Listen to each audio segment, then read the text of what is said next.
We're live.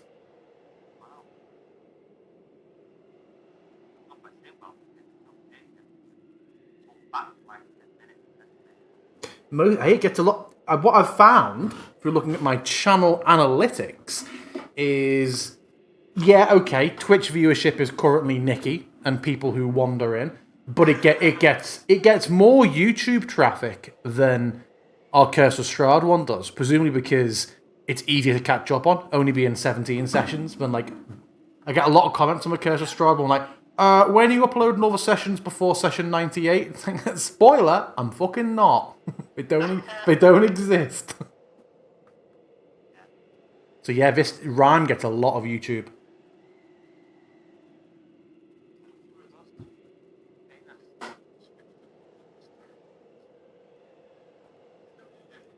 I just message every single person on my list saying, "Do not message me."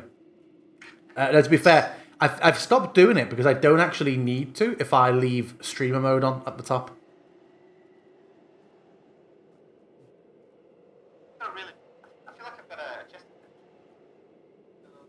Wow. Oh well, you are in Bolton. It's the Indian variant. I was in the hot tub last night and I got in the water and I'd only filled it up that day. And I got in the water back. It was a little bit kind of like Two. stale water. Well, had you chemicaled it or had Ash been in? Well, not yet. No, I was Well, no. You said you don't put the chemicals in when she's gonna, don't you? yeah, but so I hadn't put any in at that point. Like we were both intending to go in, but she ended up not putting it. So, but the water's only been in there for like Hours. less than 10 hours. Yeah, but there's nothing is gonna have done that. And I'm. But I thought it smelled though, and I'm like, was it already cracking in when I drained it down and then just filled it back up with water? Yeah, but you hose the sides down, don't you? Not always, pal. Oh. I've been like kind of draining it, filling it, but I don't know. I mean, I don't think that would give you like respiratory badness. That'd give you like flesh-eating bacteria badness. Well, the things I've literally nothing wrong with it today. I woke up and I'm like, It couldn't be that. I know because it isn't even cold in the night at the moment, so it isn't even like you've. And to be fair, we were in there in what November? Were we in that? so yeah, just gonna have a bit of paracetamol way. Otherwise, yeah, the doc's like, yo, wait, I did. Oh shit! Yeah. Oh yeah. It's. I'm getting your dog soon. Very very happy. Laura's like, can we change the days, Reverend Thomas? Like, nope, because it's the buddy period. So Thomas wants to be here for all of it. well then, should we look at starting game? Yeah, let's give it an hour. I'm presuming hard cut off at 10 o'clock. That's the way these days. What's going on? I can do a bit more. I don't have Thomas. Okay. So no hard cut off. 9:30. Around about then-ish. Between 10 and 10:30. Sounds good. Sounds good. I couldn't hear what you said. Yep, okay, cool. Depending on where things start or begin. Cool. So, last question. Does anybody want to see what happens, or do you want me to just roll with it? You do it, DM. I did it last time. I didn't get inspiration, so fuck it. Never again.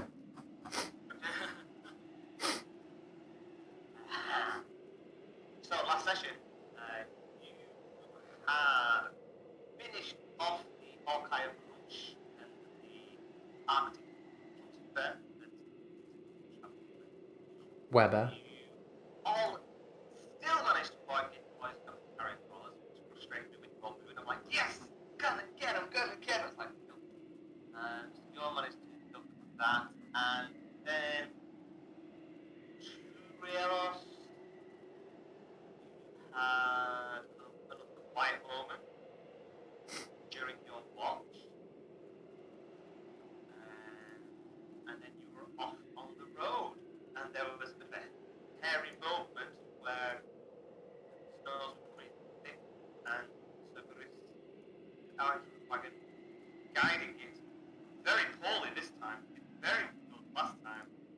time, is a little bit worse, and you all nearly went over the edge.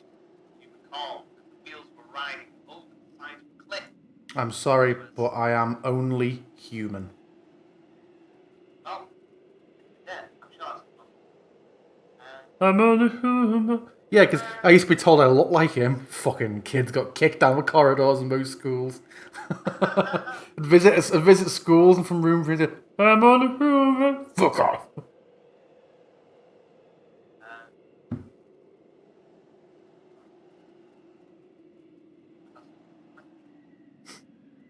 Finally. It's my lungs. Yeah, so managed to avoid pitfalls of etc. And as you were riding, I spied all the wagon had gone over the edge. Leaving the cart and leaving Eileen in Duke guard rescue set out.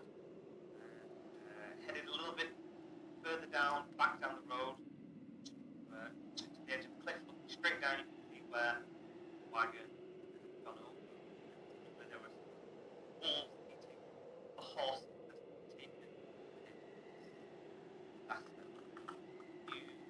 Investigation had found there was speckles of blood on it, and seemed to be a group like a trail dragging along the road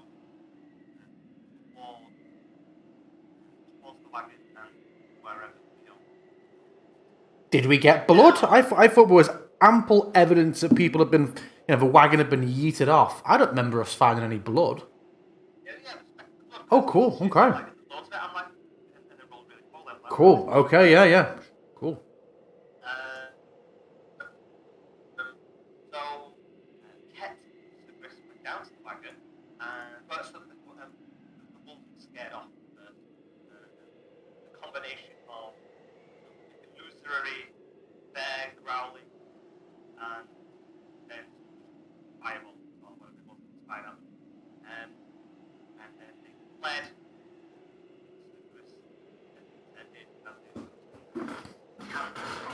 Smashed the wagon. The wolves returned. Inconveniently, the time that the element of force, nature swirled around, quickly identified by Duke as Beth or Abeth.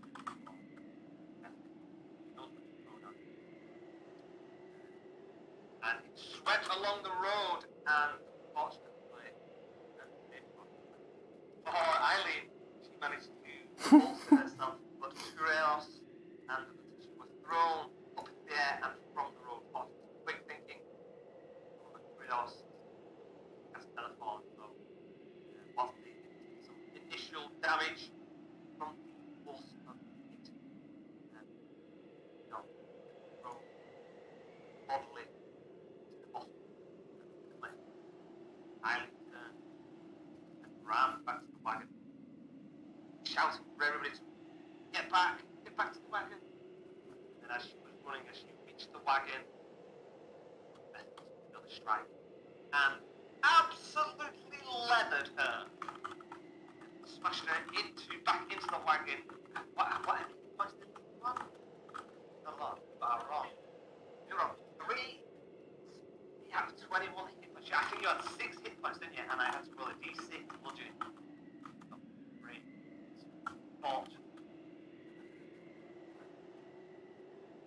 Oh, God, yeah. Oh, wow. You were even more fortunate, yes. And the blast of the... before this happened, Eileen used her eyes of grave and sensed some sort of undead visible presence on the road nearby between her and the wagon. Ran past it, Beth hit Eileen and the wagon, throwing her inside. The horse started bolting, and then before the eyes of grave worn out, sensed that same that the wagon passing next to you, Hmm. and the horse have bolted. So,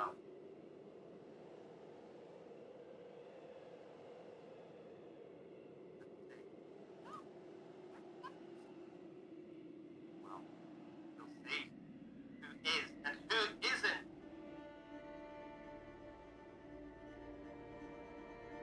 Highly, the horses start bolting. You feel the rattle of the wagon going as soon as you are struck and crash into the crate. Blood. Feel the blood pooling from inside your mask from your head. Take a heavy blow. Almost knocks you. Look. See Jude and he is holding onto the reins and the horse is from you. Arjun speak. And for a flicker of a moment you sense the ghost presence.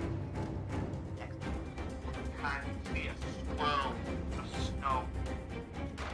For a moment when the face of the snow fades, hard to say, wind just swirls and pulls around you and starts advancing on the wagon as it goes down narrow countryside road. Down below, we have Ken, Cerberus, Shia, and Tyrannos.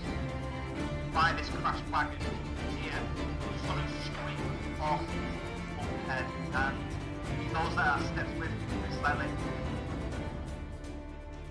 catch a glimpse of there was only just time he disappears. The wagon suddenly bolt. I'm going to start with focus on the ground. What do you wish to do? All wolves were killed, yes, but we saw... But didn't we see hints? Didn't you sort of telegraph more approaching? I feel like... Did you not? Okay, I felt like you telegraphed, but there were more on the way.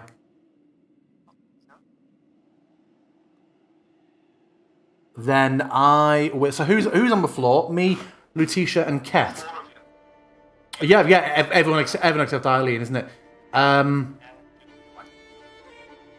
my god, someone's literally knocking at my door. Sorry, 1 second. Why on earth would anyone be here? I thought you'd put your do not disturb on. Not my house.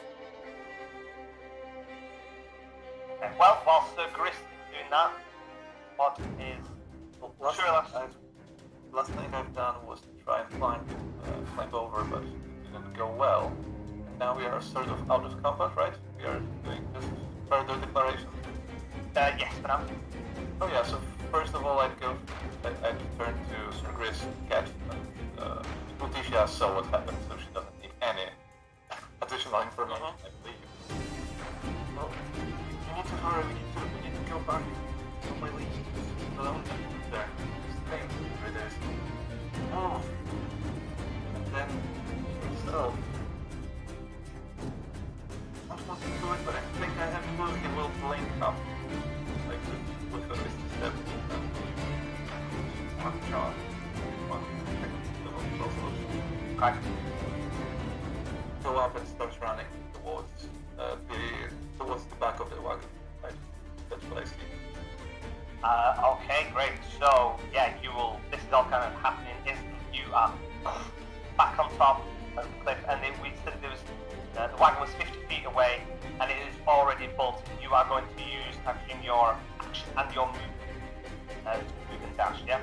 Well, let's say I'd use my movement to go first, and then how far am I, approximately?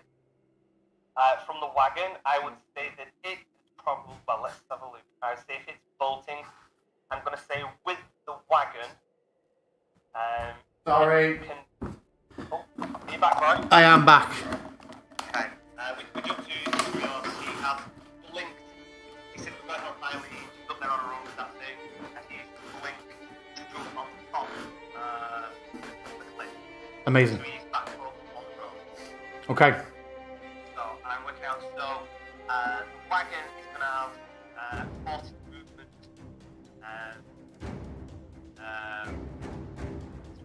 Per round. They sure if that's reasonable. Yeah, let's probably right now. So 60 feet. Okay, cool. So you are absolutely vomiting. You're like just kind of like lit up, starting running as fast as you can, 60 feet, 50 feet area.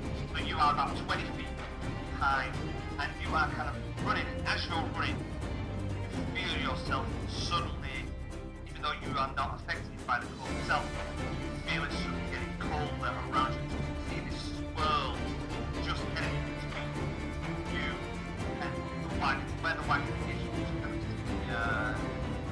Island just kind of like sat there looking around. Island, you can see just through this mist that has shifting shape that is just beyond everywhere else that is going hell to them, running as fast as can, trying to catch you. To the Grace, Letitia. I'm going to turn to Letitia. Oh, and Cat. And, okay. We don't want to climb because this time it's not like a frozen thing. We don't make a sprint thing, right? It's just an athletics check. If Oh, it's still not that. Letitia, you're not going to have to. So I turn to Letitia and to Ket, and I say, "We need to check this wagon. You get to the cliffs, climb. I'll follow you." And I will instruct them to climb. And when Letitia is going to climb, I will break for a moment from what I'm going to do and use my daily free cast of telekinesis, telekinetic movement to lift her 30 foot up the cliff. I'm gonna catch him up because this could contain stuff that we really need to know. Okay. Letitia starts climbing in and you just feel the stuff lifting. It kind of like similar feelings to the way you made it down here with Featherfall.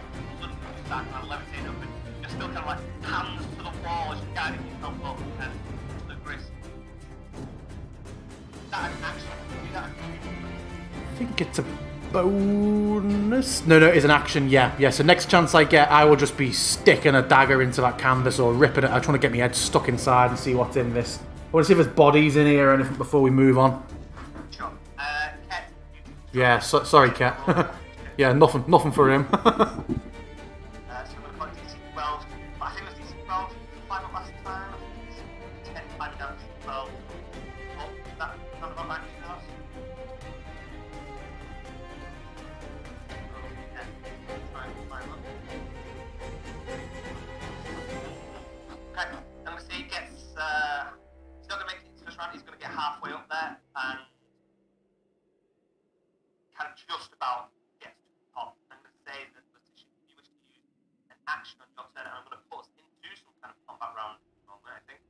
And if you want to use your action, I will let you kind of like grab him and help him up because he was kind of like coming up with you. Okay. Okay, cool. So as you get to the top, kind of like look back out, kind of like elbow to elbow, grabs, pulls up, just gives you a nod, looks down, and the Grace already clambering onto the wagon. So you get a dagger, you just try and put a Yep. dagger through it. Yep. Okay. Everybody roll me and check. Let's go. One second, let me do all skills. I will add You've got really quite bad background noise, Letitia. It just keeps picking up and getting louder and louder. Just like hot mic background noise.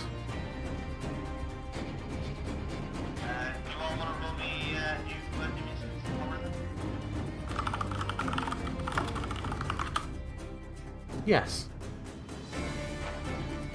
Yeah. I might stay where I am. No, where are we? Initiative.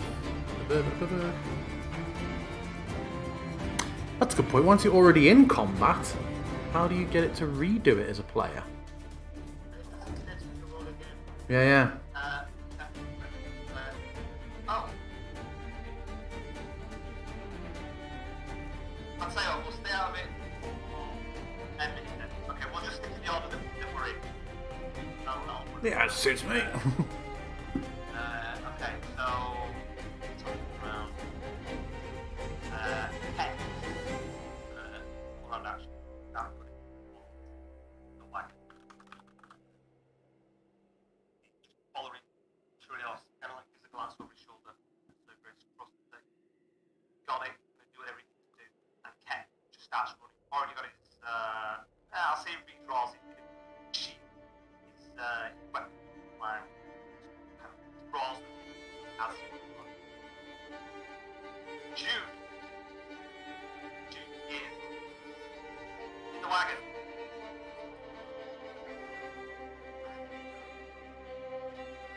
Looks over, tries the horse, kind of like the horse around. Cast. That's always. You're right. You're okay there.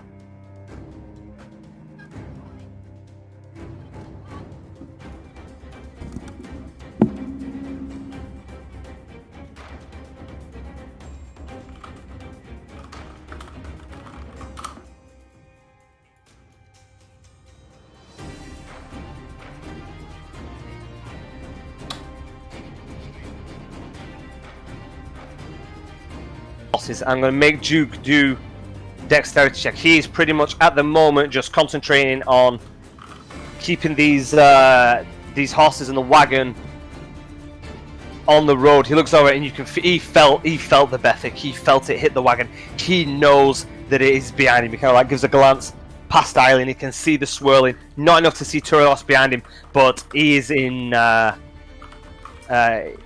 doubt that he's going to try and keep away from it. He's like, "You friends, we're going to have to leave them. We can't stop." They're after us. We'll catch them back once we get to safety. And he puts, well, he... Right, go on. Nothing. I just kind of realized how weird the phrasing was. Sure. He says, do you want me to go faster or slower? Do you want me to keep away from it? Or let them catch us? Slow for now, but if it's going to start giving us trouble, go as fast as you can. And he nods. And so he's going to just focus on controlling, so I'm going to make him do, for now, a DC 12. A DC 12 driving, so he adds his efficiency. He's going to do dexterity check. DC 12, what did we get? 17. No problem. Kind of holding on, steadied, unsure about the sudden figure that is to the right of him. Sir Gris up on the wagon. Yeah, And you and Ket were already pretty close through it. Roll me an athletics. Actually, no, just a strength check. Just roll me a strength check. And call it DC 10.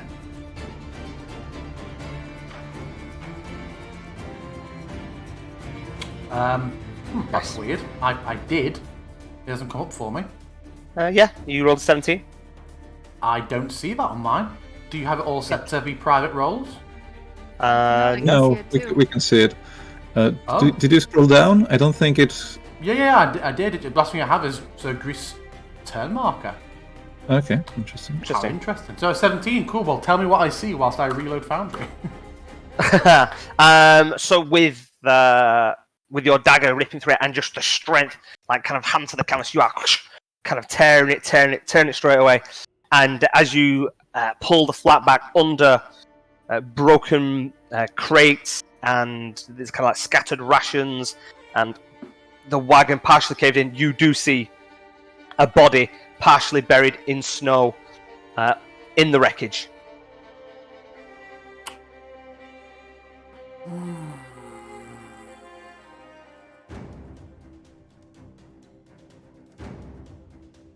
Okay. We can Quicker, what are you doing? we can come back. Yeah, okay. Satisfied. I'm gonna jump down and make for the cliff. Okay.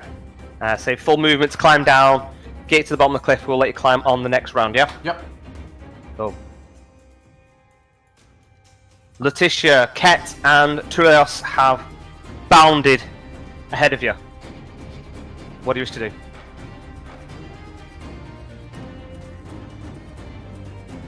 You see, even Letitia, yeah, that was two.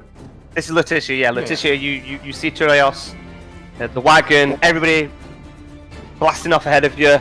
A look to your right, you see, like, back down the cliff, you see Sir Gris is running, and you just see him disappear at the bottom of the cliff.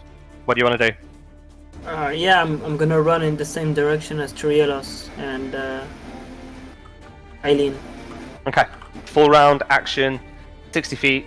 You are pretty much all caught up together. And again, as you're kind of like running, you know, the snow that's kind of blowing into your face as you're running, as you catch everybody up, you just see this shifting, swirling mass in front of you. I'm going to say, can Letitia... Do you know what? Everybody apart from Sir Grace, roll me a perception check, please.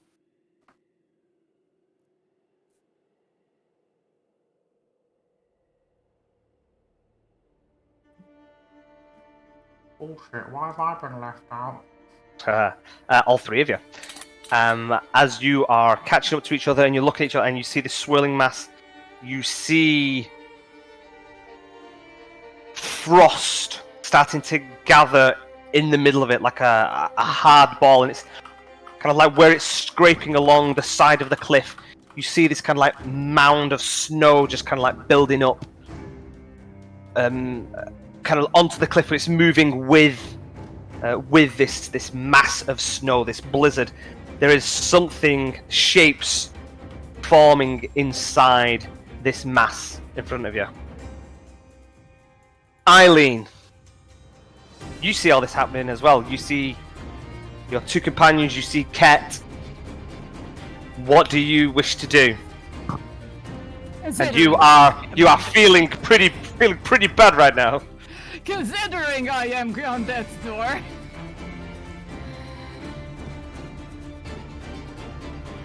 I'm just going to heal myself because this is bad.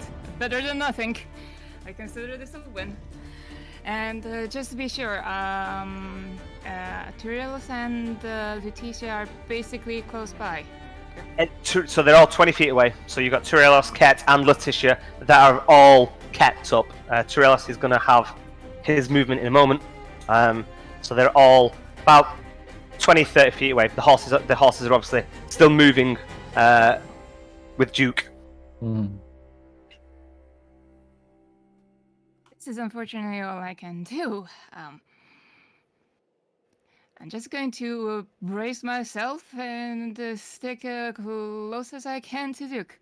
While I'm seeing our friends, they're starting to catch up. Hold on in there. And I'm at least going to try to pay attention a bit when it comes to the ghosts nearby and at least to Duke. Well, I mean, you can't see now, only... So that only lasts... But like, yeah, keep an ear out of anything that would mean...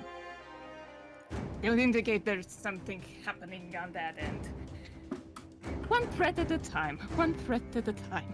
One threat at a time. Never has a truer word been said. Okay. Did you heal yourself then? You healed up, yeah? Yes. Okay, cool. Right, bear me for 1 second.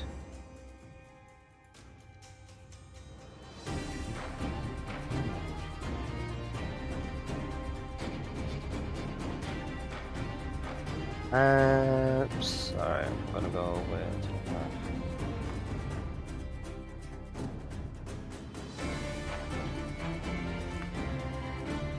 okay. Before we get to Turios, because it was Bethic's turn straight after Eileen's. Okay. Bear with me 1 second, folks. You see this coalition, just this movement, this ice forming, becoming more solid, and you see figures starting to form, shapes within the mass of this Bethic, as it is moving ahead of you, the wagon is rolling down this narrow path.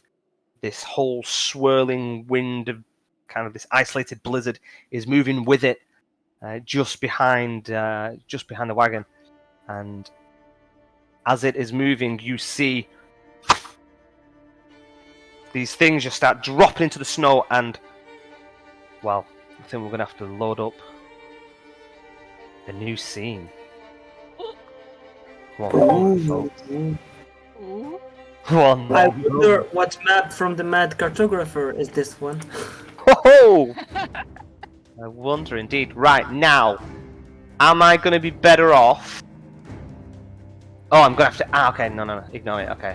So this, because it's on a new scene, it's going to be a completely different combat tracker, isn't it? That We works. can remember. No, it's fine. No, I'm just going to... I will put everybody over in a moment, 1 second. So, Eileen is there. Give me a minute, position everybody. Oh, let me change that.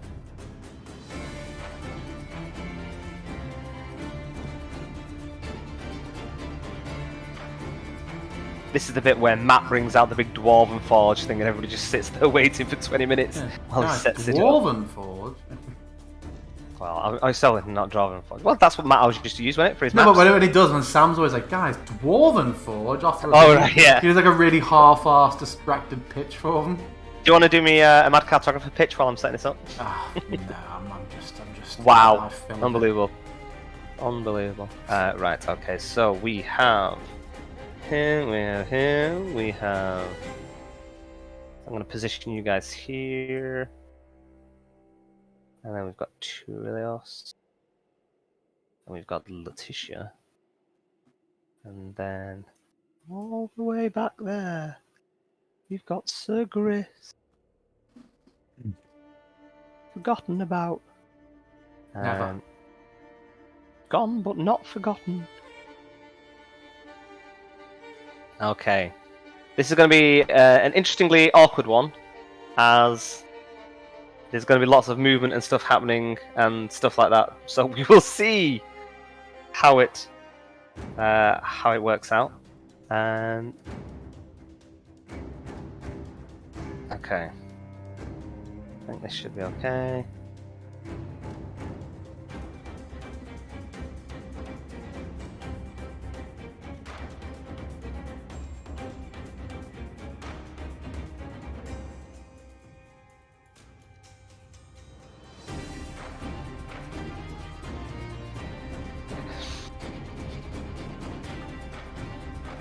Right.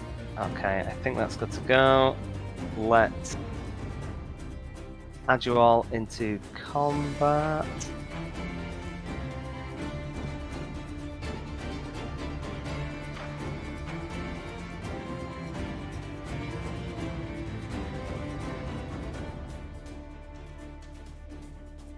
Let's see, it's added everybody.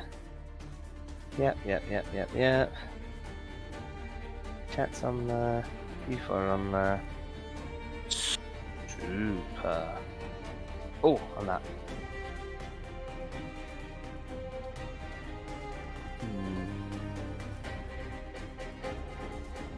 Sorry, folks. Okay, there we go.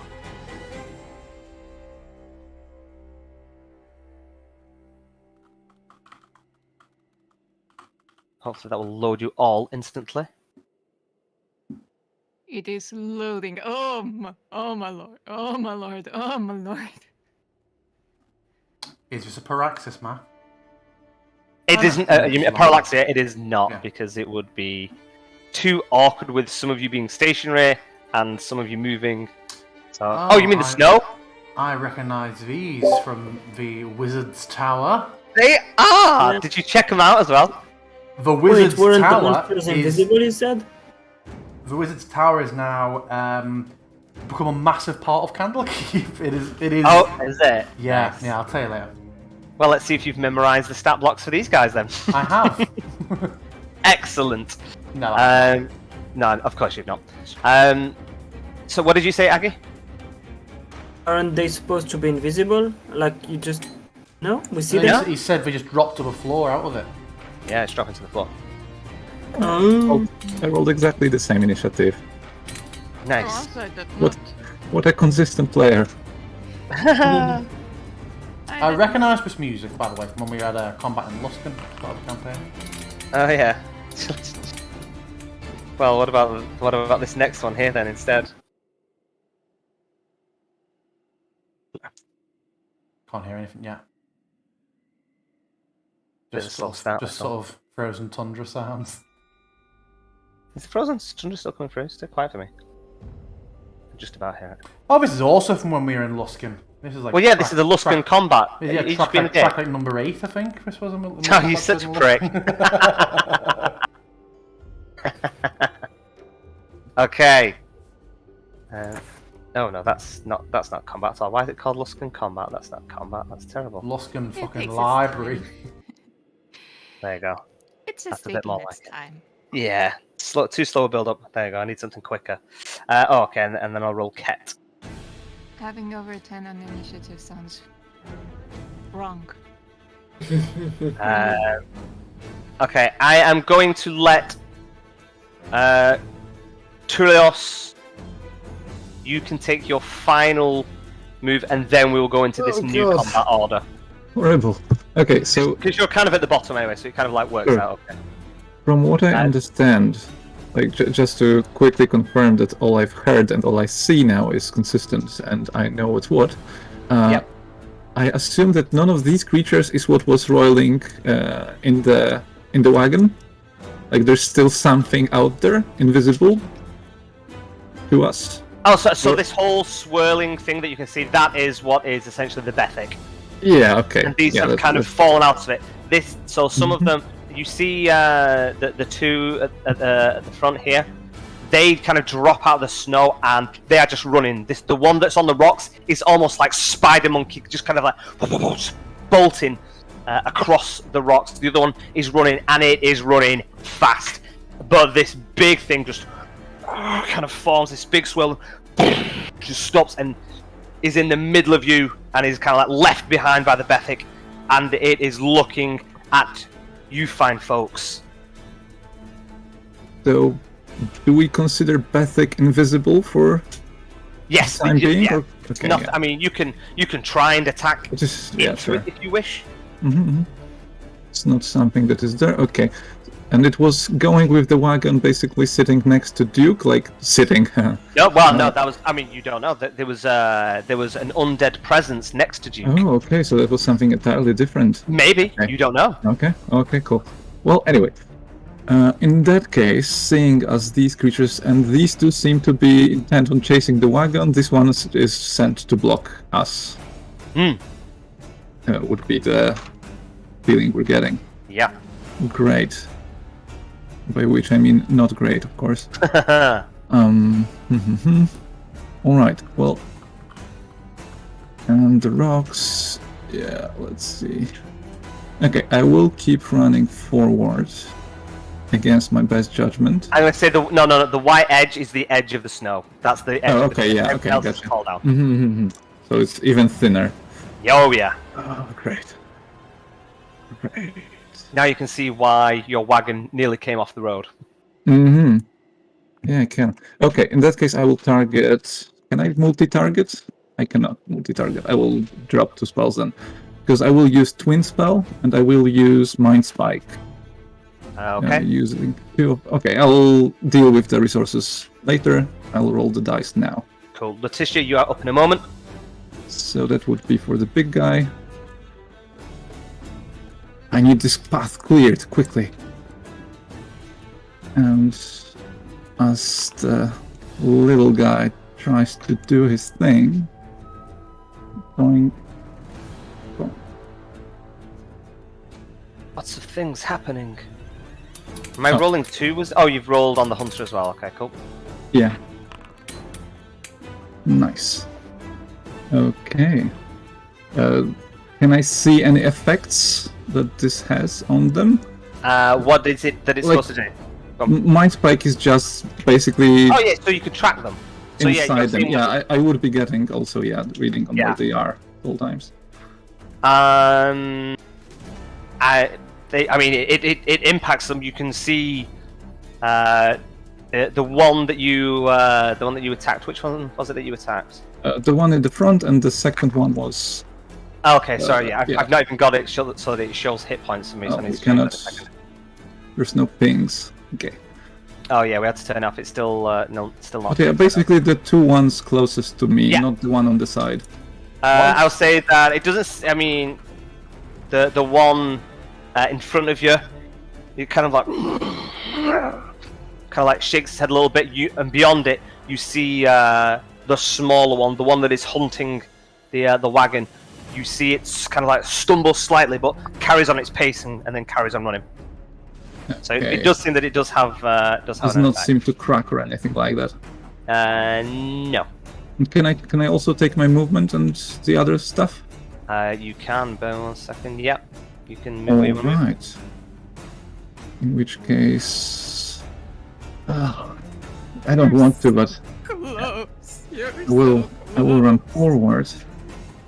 And in that case... so close. Did I? Okay, I will burn. Right, let's go. All out. I will also burn further 2 points. I believe I can do this in 2 actions. I cannot use more than one of my meta magics for 1 spell, but I do believe I can use 2 in 1 turn. I think.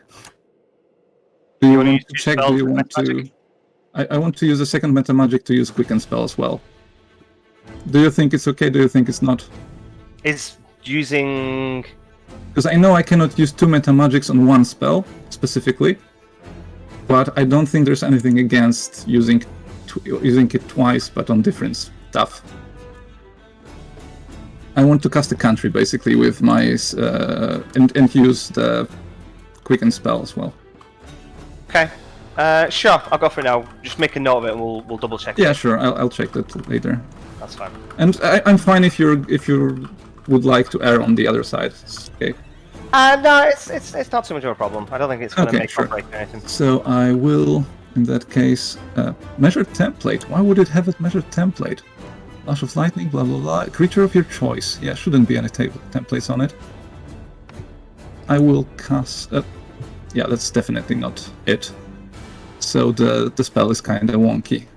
Could it make a strength saving throw? The one in front of me, the one that's running after the wagon. Okay, I'm gonna call the 2 at the front are hunters. Yeah, and sure. The one behind The is... hunter on the right, in that case. Sure. Okay. Strength saving throw. Can DC 15. DC 15. Drop the. Okay, I will do it like that then, and I will try to delete that in a second. And then damage normal. Okay, it failed, so it takes 2 lightning damage, and it has to go. It is pulled up to 10 feet in a straight line towards me. Okay. And then it takes 2 lightning damage. 2 lightning damage. Can I just check, because we all obviously re-rolled initiative on this new map. Yes. How come we're at Chirelios? Did I miss something?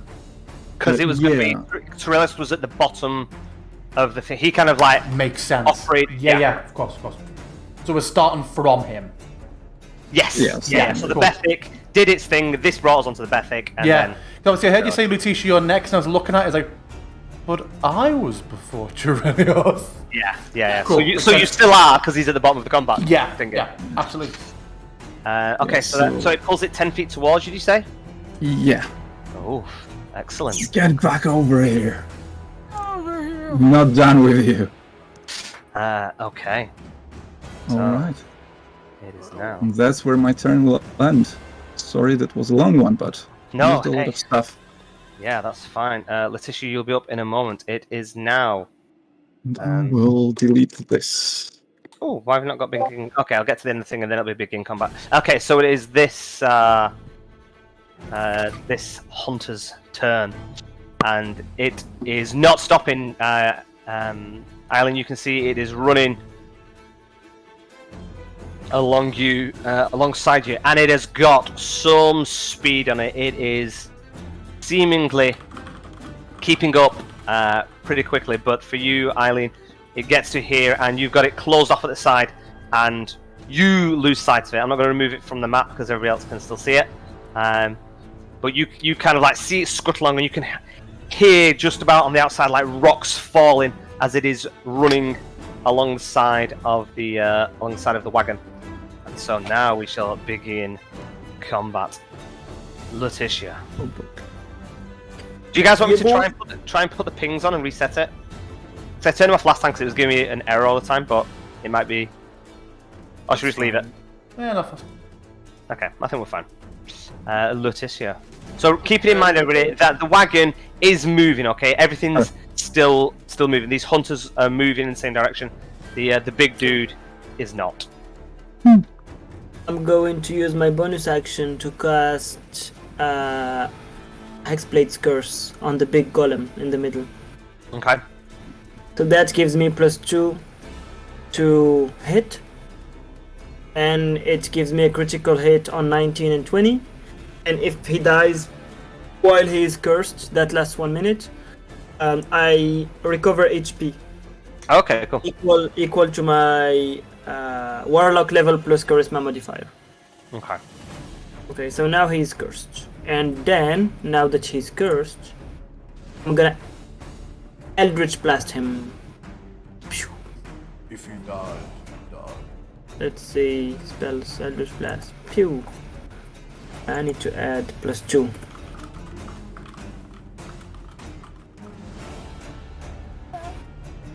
And I still fail. Yay. Boo earns. Boo earns. And then I'm going to move 5 feet, I guess. 5. And that's my turn. Okay. Hey, he has some AC. He's a big boy. Yeah, big boy. Okay. Next up. Tyros, as you are running and you drag this hunter towards you, and let's just say, are you stopping? You're not following? You're not carrying on running as the wagon's kind of? Are you like stopping to deal with this in front of you? I'm not sure what you're asking. I moved. So just you didn't. a bit, but yeah. Are you not trying to move past it? You're stopping in front of it, yeah? Oh, because the wagon will. The wagon's still moving? going. The wagon's still going, yeah. Oh. I'm gonna do a thing on Duke. Actually, you know what? I'll do it on the horses. I'm gonna give them a distance. So I'm gonna say that right now, from this position, that they are probably still another. I think it was like 30 feet ahead of you with their movement. Do you see that on the horse? Yes. So they have plus. So I'm not having to move the thing all the time. So I'll try and kind of gauge. I'll give you guys movement to see how close or how far away you are from them. It's a bit of a difficult one to track without having a really long map. So hang on, if I try to move my full movement, I'm going to get hit by opportunity attack by the big golem, right? Yes, you are. Sure. You might not.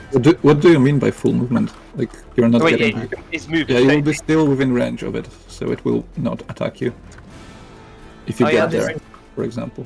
Yeah. Shouldn't at least. You go to the... Because you're not leaving its reach. Yeah. Actually, I can only move here, I think, because I already moved 5 feet. Yeah. Nah, you know what? I'm not moving. I'm staying here. Okay. We're gonna deal with the threat. Okay. Tyros, as you pull. Where's you, Letitia? You pull the hunter towards you, and the rest of you are running. You suddenly see More. these two small little ones just appear. They were seemingly invisible. How dare they? And it is this one on the left's turn. It is going to take a shot at Letitia, who is, I guess, somewhat the closest. Is going to cast Ray of Frost. The whole family is after us. Oh yes. Completely misses Letitia. Fortunate for you. And then it will One. Just jumps down this little smaller imp-like creature. That is its turn. The next one is going to do the same against Turilos. I wonder if it will miss. Attack you with a ray of frost. That one would hit me as well. Would miss me as well. Oh, this one hits. Don't think a shield is going to help you there, is it? I don't have shield. So You don't have shield. it's Oh not. yeah, it's definitely not going to help you then. Okay. Damage. That would help. So, on the one hand, 6 cold damage, not too bad, because you only take 3. However, your speed is reduced by 10 feet at the start of your next turn. I'm probably not moving in this situation anyway. Yes. That's a lot of enemies. Eileen! Conscious.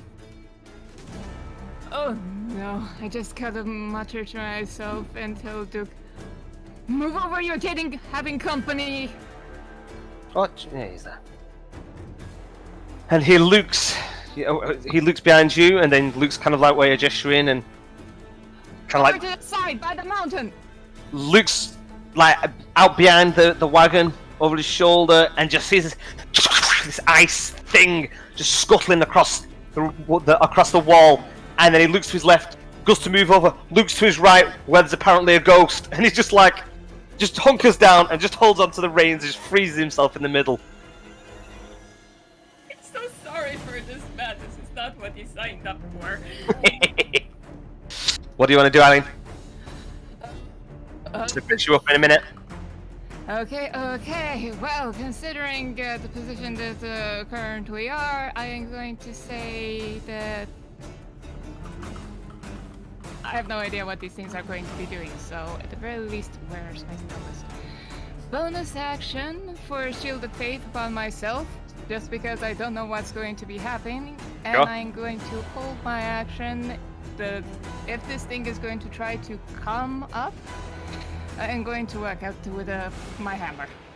Okay, so you're holding your action to hit it with your hammer if it Yes, comes it's within going range. to try to come in. Sure. Okay. Where did I put Shield of Faith?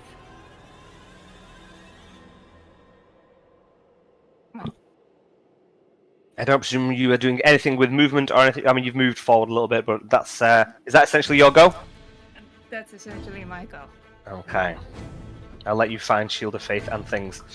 Ket, he's running. I'm going to say he's at the side of you, Letitia. Is there anything that you want him to do?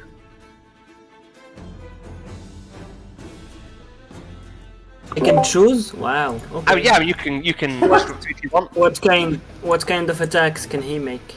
Does he have a weapon?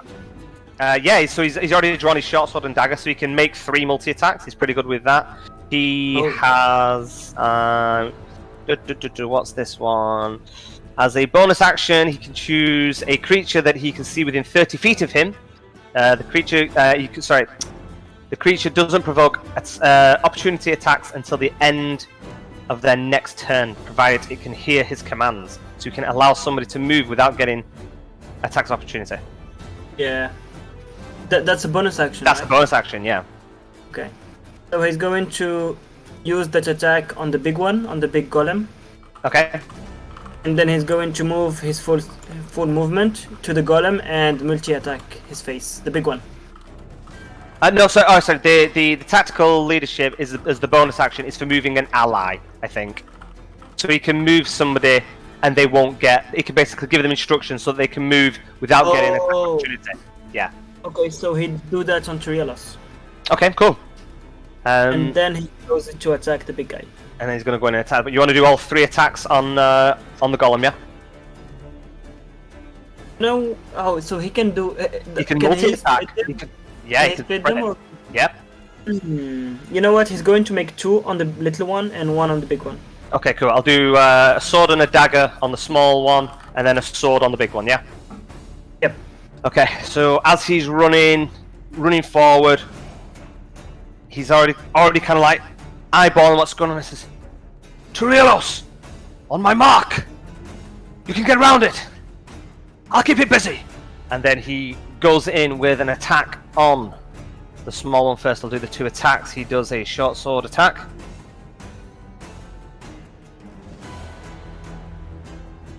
And he hits. And then he does a dagger attack on it.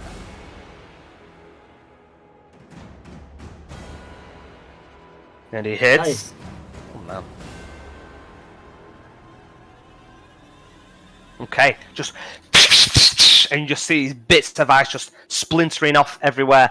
And then as he's kind of watching Trios to try and give him some movement to move, he's going to make his attack on the big dude. And he will do his final short sword attack.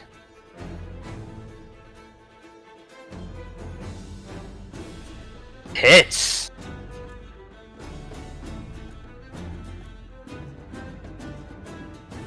Okay.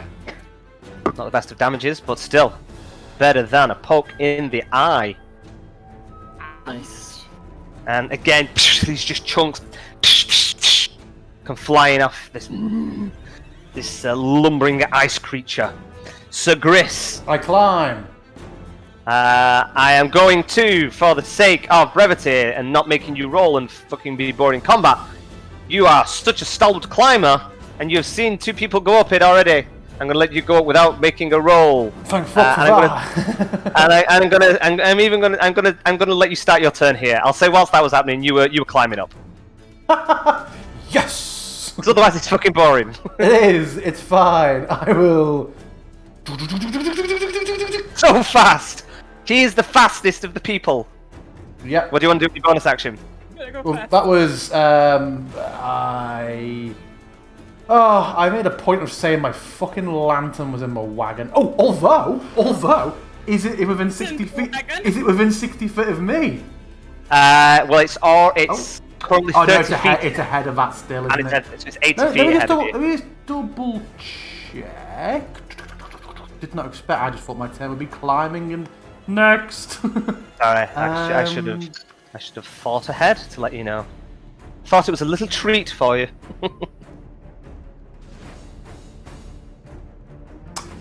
To be fair. No, I must be within 60 feet of a lantern. No, okay. I have no other bonuses, so that will be all my bonuses are things when I am in range. So that is me. Okay. I've zoomed quicker than I expected to zoom. So fast.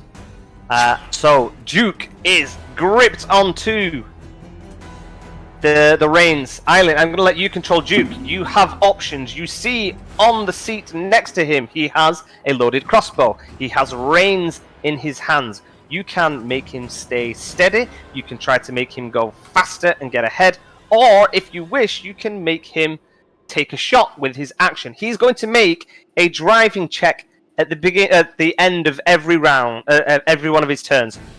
The DC of that will be dependent on what else you might want him to do. So if you want him to help you with the bow and use that as his action, then he can. But obviously that's going to make it hard. If you want to make him travel quicker, he can. That makes it harder. What do you wish to do? Isn't the crossbow? Isn't the ghost sat next to him? Isn't he going to Oh yeah, the ghost is just into the ghost to get It's kind of in like something of a footwell, like where the thing is. But yeah, so it's there. And he always has it loaded. Always has it loaded. Jesus. What do you wish to do, Eileen? What do you want Duke to do? You're going to give him instructions. You're his eyes and ears. Just 2 things. Could I get a read on kind of how fast the thing that's hunting us is going? It is keeping up. It is keeping up with you. And seemingly it is travelling faster than the Bethic is. You're pulling away from the Bethic a little bit. It's still following you, but you can kind of hear this creature is just moving real quick. Okay, thinking. Remember, the wagon is going to move as a standard 40 feet every turn. So sorry, guys. I am going to be telling Duke, move faster there. Okay. So he is going to put. Only survivor will be Eileen. he is going to put reins to the horses to try and put some distance behind yourself and whatever this creature is that is pursuing you. So, Duke. So I called it a DC 12 as standard. For him to be going faster, it is going to be a DC 15 driving check. Which is more than doable for him. Enterprise. Enterprise, yeah. Okay, so it is ability check. He has got a +2 for his proficiency. Solid. All day long. All day long. So he's gonna get another. I'm gonna increase the speed. So he is now normal speed. It's gonna be half on top. So he's gonna be an extra 60 feet away. The you guys see the wagon is suddenly just picks up speed and starts taking off. So it is now going to be 30 add 470. It is now 90 feet ahead of you. It is absolutely battering it down the thing. But you can see, and so now I'm going to say that this thing is. So I'm going to mark this creature because this is pursuing you, and I'm going to say that this is now 20 feet behind. Can you do a minus? That'd be quite cool. Yeah, you can. If you do a minus, it reduces what's already in there. So when I was doing your flying heights last week, it was just if you already had 60 on it, then just go +20, and it keeps total it for you. Cool. So that is now, I'm going to say 20 behind the wagon, so it is 70 feet away from the rest of you, okay? So this is kind of like, these guys up here have got their... absolutely Terminator running, isn't it? Oh, 100%. This is exactly what I had in mind when it was... It's even got the spiky arms. So Yeah, totally. You should have zoomed in and done little blue Robert Patrick faces on it. Okay. So you just tell Duke faster, and he just whipping, cracking the reins on these things. And you, Eileen, you now see this this icy creature just kind of like falling behind a little bit. The wagon's just pulling ahead. It is now the big boy's turn. What can Big Boy do, I wonder? Surely not very much. Surely not very much at all. Okay. It is going to...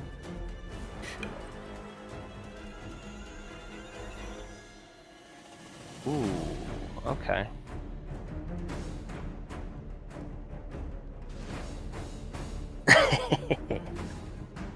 Okay. I am going to multi-attack. So he's going to do he can do 2 attacks. So he's going to do a claw attack on Trielos and then one on Ket. So we'll start with Trielos first. I'm going to do a claw.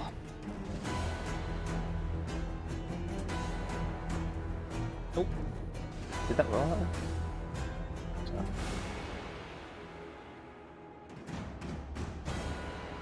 Ooh, it's a hit. Yep.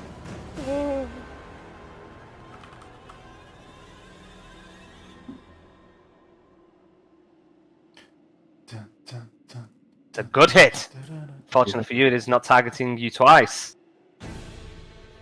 And then, so it lashes out to one side, and it's just this shards of ice all along its elbow. It just kind of like lashes out, and just feel it lacerate across your shoulder, and realizing all of a sudden that you are very much surrounded, Trielos. Oh, yeah. I realize what position I'm putting myself in.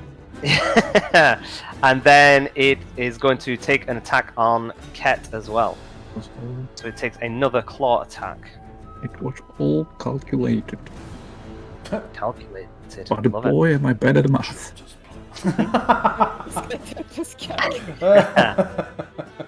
Hits Ket. Let me double check. I don't think we can do anything about that. Oh! Let me check 1 second. Okay, doesn't matter. I forgot that because Ket hit with his first attack last time, on the imp. He gets advantage on a second attack if he hits a target. I should probably always lead with the knife, I imagine, to like get the advantage on the short sword one. So I'll try and remember that in the future. Okay, Ket can't do anything, so he's going to take the damage.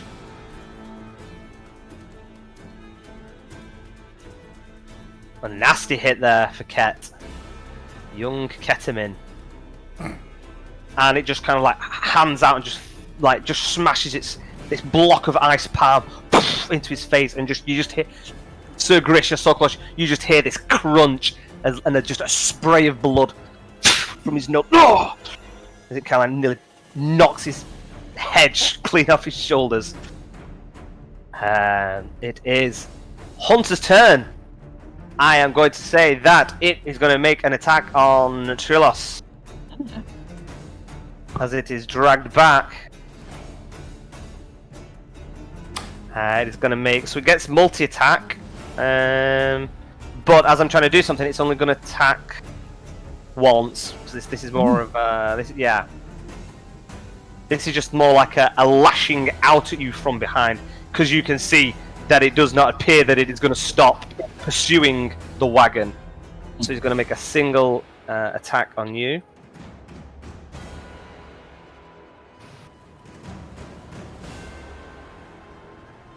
Oof. And then it's going to take its movement. 1, 2, 3, 4. Calculated. So that is 4 away from you. You guys are 90 away from it. So it is now. So it is going to be. Quick maths, quick maths! Quick maths! 90 minus. It can move 40, so it's minus 50 from the wagon.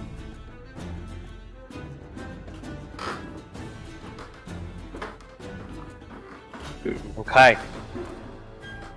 Okay, so it did full movement. It's 40 basically? feet. Yeah. So it has 40 feet movement. Oh, okay. So it moved away 40 feet from you. If you want to do attack opportunity on it, you absolutely can do. Oh yeah, sure. I will try to dagger it, because I imagine I would have like something in my hand. Because I can. Yeah, I mean you can draw. Yeah, I think you kind of use it for your focus when you're doing your chaos stuff anyway. So I always imagine when battle's starting, you know, when you're ripping open rifts. I would still have like one. Yeah, I'm using dagger for flavor, but basically one hand has focus and the other has something, right? Like a dagger. Target the token, yeah. Dagger. Does it? What? Are these hidden? Are these not showing on the thing? Oh no, they've just gone past them.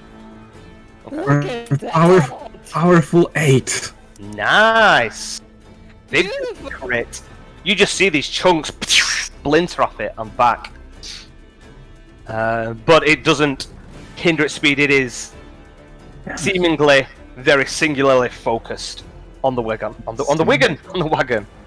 Eat a pie from Wigan. Right then. It is now your turn, Tyros. In a moment, Letitia, you will be up. I don't have anything. What are you doing, Tyros? Okay, I think in that case. What is this? It's necrotic. Yeah, sure. And I'm going to say that where you are now, Tyros, now that you are in the middle of what is essentially this cloud blizzard, it is now starting to be harder to see beyond. Beyond it. Okay. Yeah. I see. Oh. But is it? It is. I'm going to say it is still just within. So anything beyond the Bethic is going to be disadvantaged to attack on. Okay, but I feel I'm losing sight.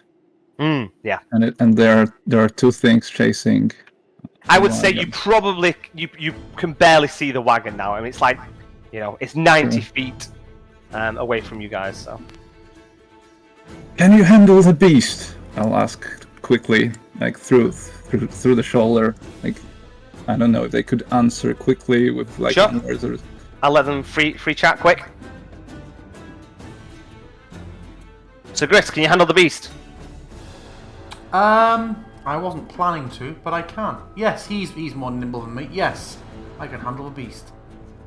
Alright. In that case, I will use my last second spell slot to Misty Step again. Oh, that's 30 feet, right? What an absolute Yeah. layman's Misty Step. But not that next to was. it. Better. Better positioning. Yeah, I don't want to be next to it, but I want to follow. I would still be behind it, right? Yeah, you're 'Cause going to I 10 cannot- feet behind it, right? 'cause Yeah. that's like... Oh yeah, I can, but I can actually move then. Yeah, you've got movement as well. So that's... So I blink for 30 feet, then move additional 30 feet towards the wagon, Okay. So that would put presumably. you- And I will use Chill Touch against the one I've been working on. Try to get it off the way. So you are 20 feet in front of this Misses. one here. Alright. Oh. So you are now 30 feet away from the wagon. Eileen, as you're casting a glance outside, you can see Turios again just absolutely bombing it to try and get towards you. Bless you, son. And you can see he is flanked 20 feet in front of him, 20 feet behind him of these hunters. They don't seem to be necessarily focusing on him, but they also know that he is there. And I will say, roll me a perception check, Eileen, Okay. because you are 30 feet away from him. Nice eyes. I'm going to say that you can see that he also looks like he's been pretty beat up. You can see like slashes across his shoulder mainly, and like these little trickles of blood. And he's like, I don't know, maybe he's running, and as he casts that out, you can see like a little twinge in his arm. Okay. That's everything, Turios? Yes, definitely. Okay. And 10. Frostmaiden Hunter. Hey, what's the boy doing? It is 20 feet away from you. It is going to try, as it sees the wagon pulling away, it's going to try and jump onto the wagon.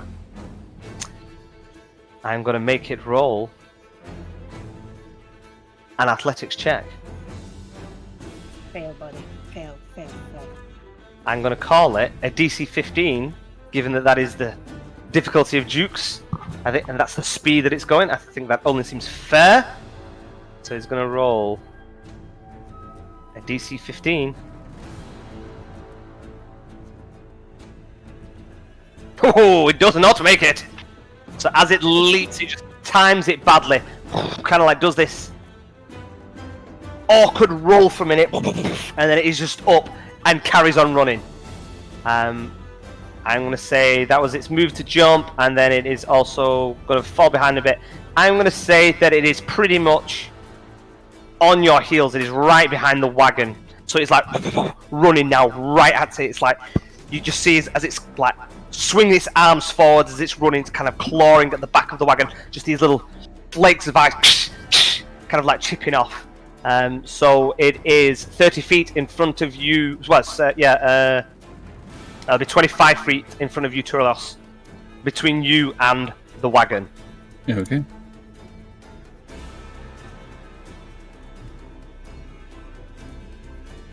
Okay. Very hairy situation. This is decisions. It is Letitia. the Bethic's turn. Oh, Is it here? It's still here. It's still here, guys. This is wonderful. We got wonderful news, guys. So the Bethic's been moving all this time, it's not just... Actually, no, I suppose it wouldn't have been moving as much because you had the restricted vision and stuff. Okay, I'm going to say that it starts suddenly sweeping, moving faster up towards the wagon. And This is dead. What for a mess? it is going to... You kind of like feel it overtake you and kind of like starts consuming you, Trillis, and you feel it suddenly starts getting real cold. Oh no. Oh no. Oh no. And the wind is just howling around it, and you can feel Eileen at the back of it. It's still a little bit away, but you can kind of like feel it clawing away a little bit. Okay, Leticia. One question. So the Bethic is going with the wagon, basically Yes, following it. It is now. Okay. Yeah, so it's slowed down whilst all the stuff was appearing. It was still kind of like moving somewhat, and it's just suddenly picked up pace and moved with you. So it is now left behind the big dude and the imps, and then it is So it's keeping up with the wagon. Cool. Leticia, what do you want to do? I'm going to move up to the small golem. I'm going to aim at the big golem and hit with my rapier. Okay. And then I'm gonna need to add the +2 to hit. 2 hit. Man, I never hit one time with my rapier. It's crazy. Okay, now that I missed. Oh boy. Let's see, Sir Grace, Cat. How far is Turielos from me? Turielos. He is. Right? 1 second. Oh.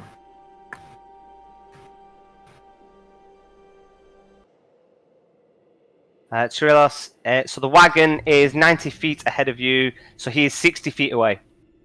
From me? Okay, so I can still target him.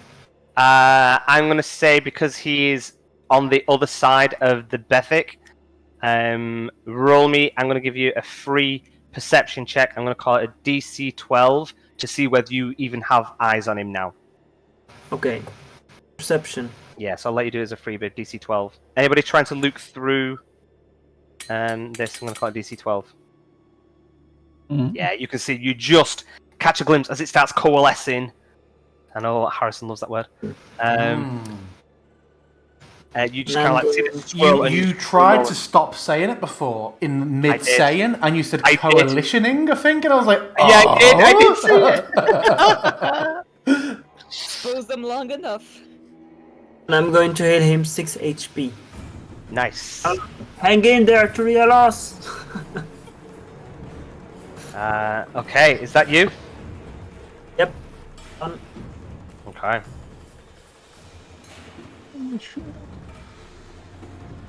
The creature in front of you, the little one, suddenly swells up. And it is going to...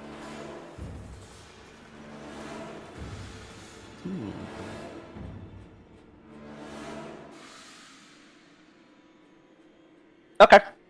I don't know how this is going to be, but it's kind of like... And you hear this chattering in your mind. It's effectively vicious mockery, but that is just weird. So it is casting vicious mockery on you. Let's see how that goes down. The little one is making fun of me. It's okay. Because I missed with my rapier. Did you miss with your rapier? I'm just picturing those little things coming here and starting crackling like. Yeah, just making little imp dance, you know?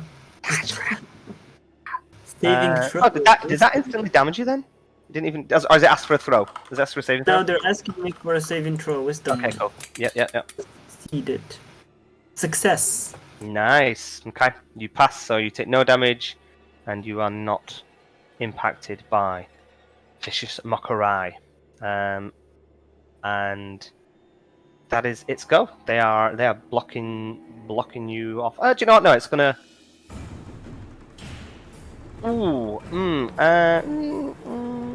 Okay, yeah, it's gonna move away. Do you want Ket to take an attack of opportunity on it?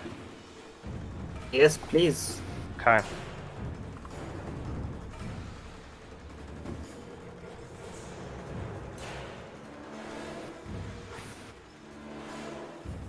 You'll take... It.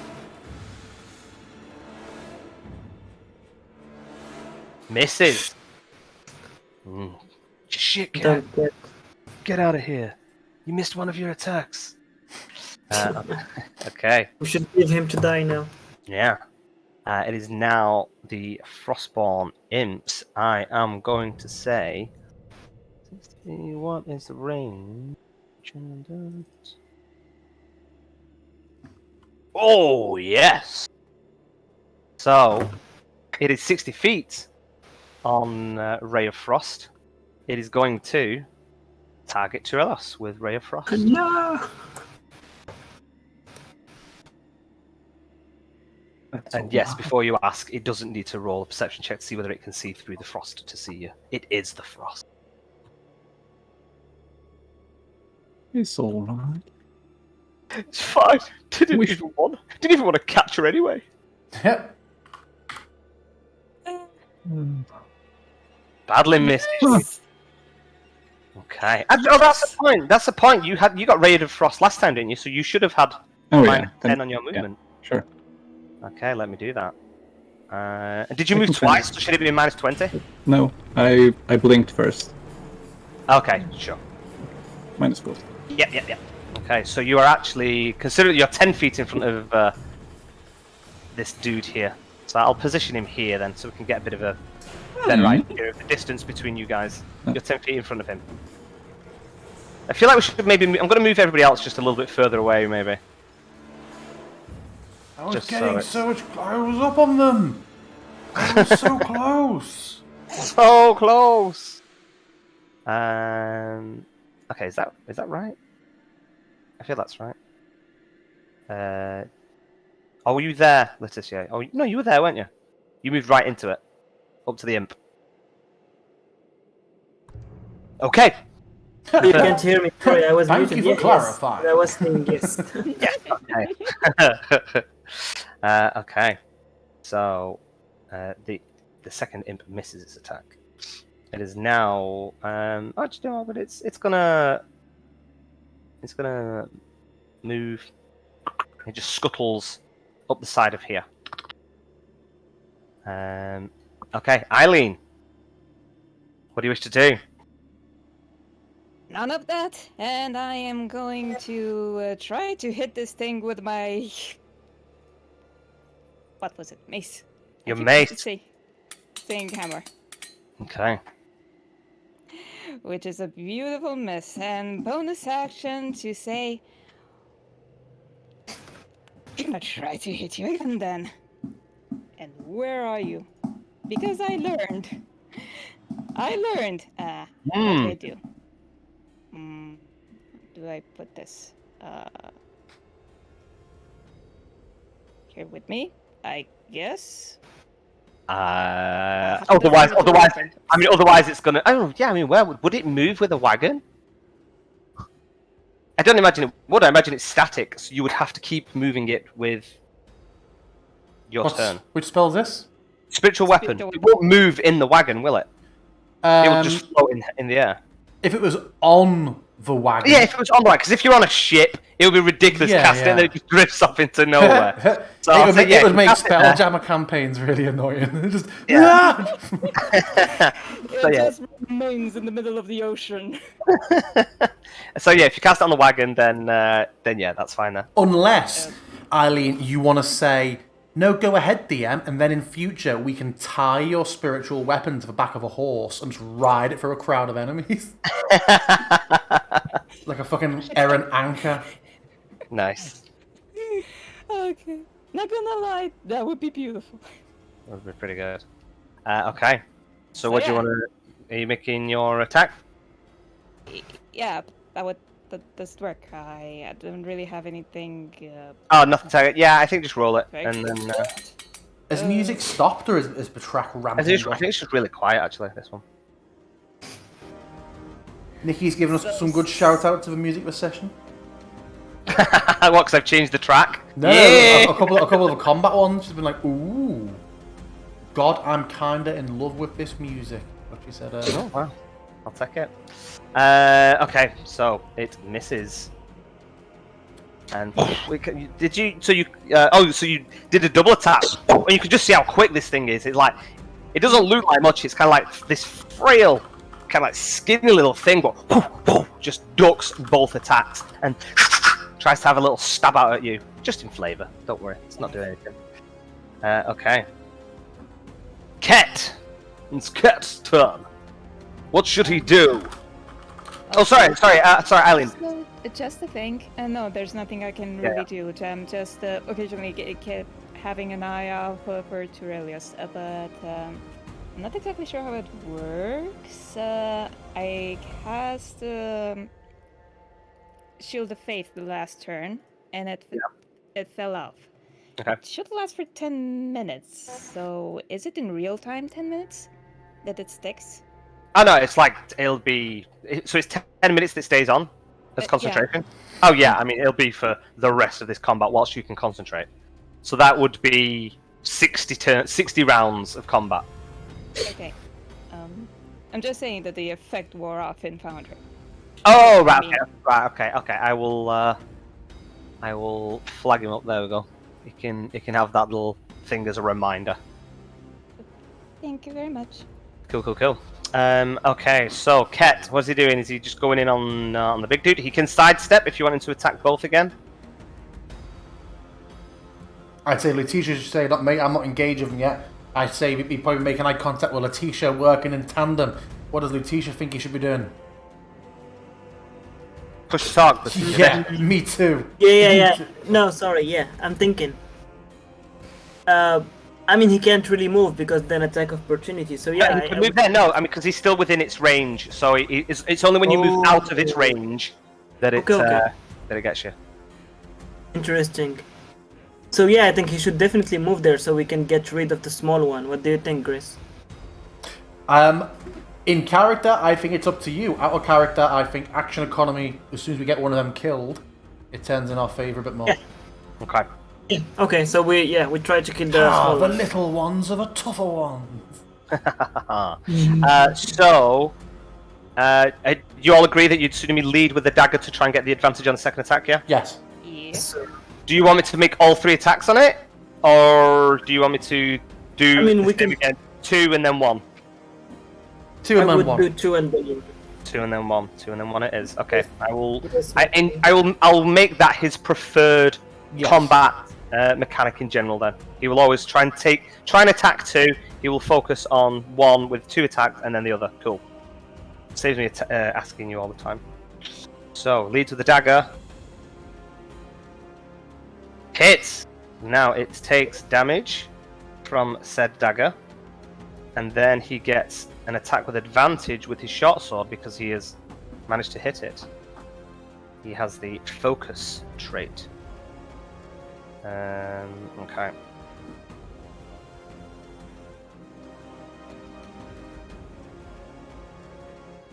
All day long, this guy. Beautiful.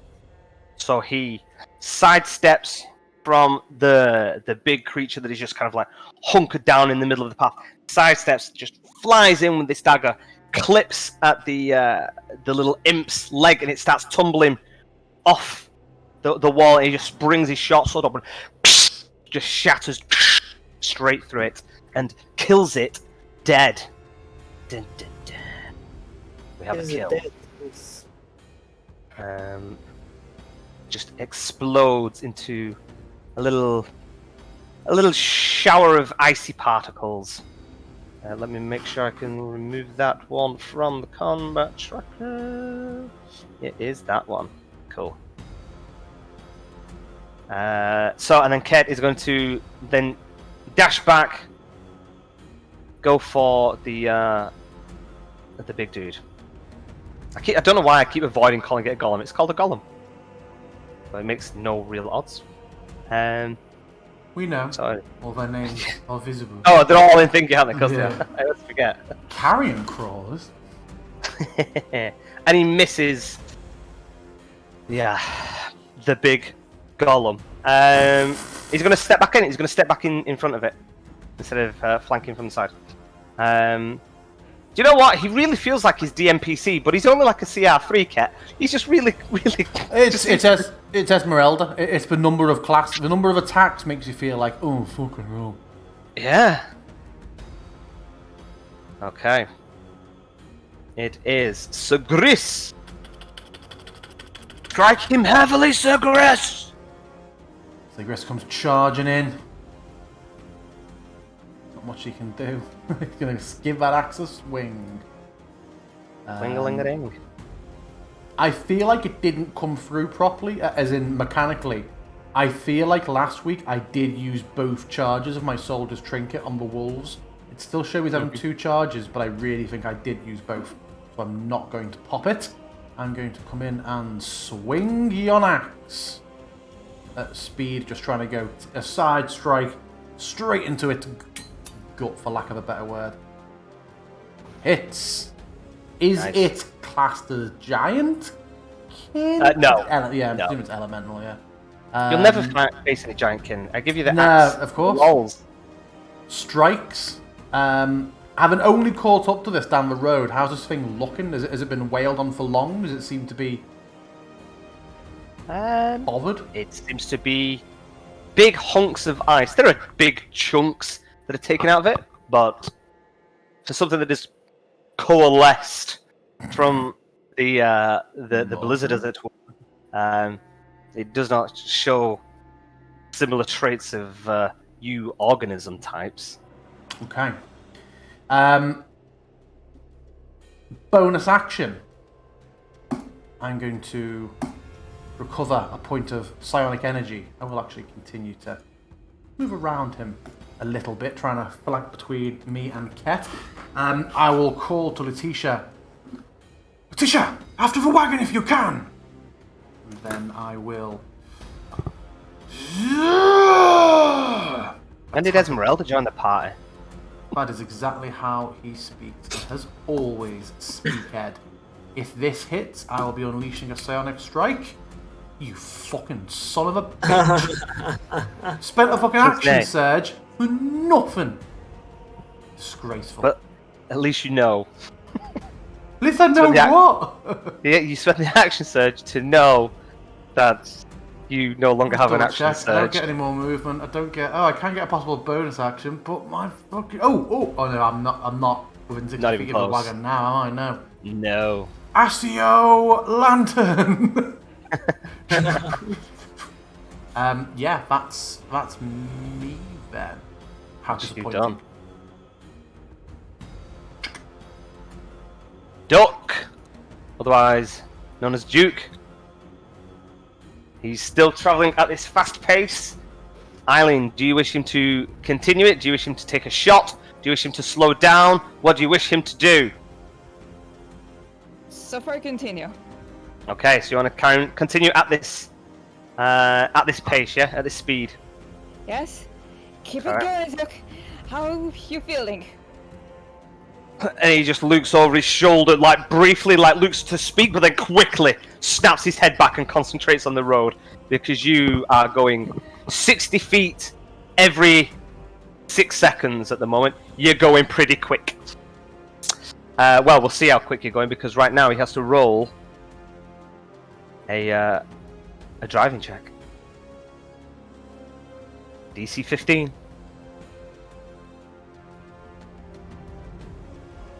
You are really pushing it with with this Eileen.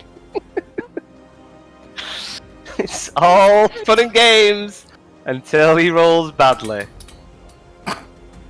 Which, look at that! Natural 1. Lovely. How did you know? How did you know this is how we're gonna die? I activated my module. Fuck 'em up, Seabass. Fuck 'em up. Okay.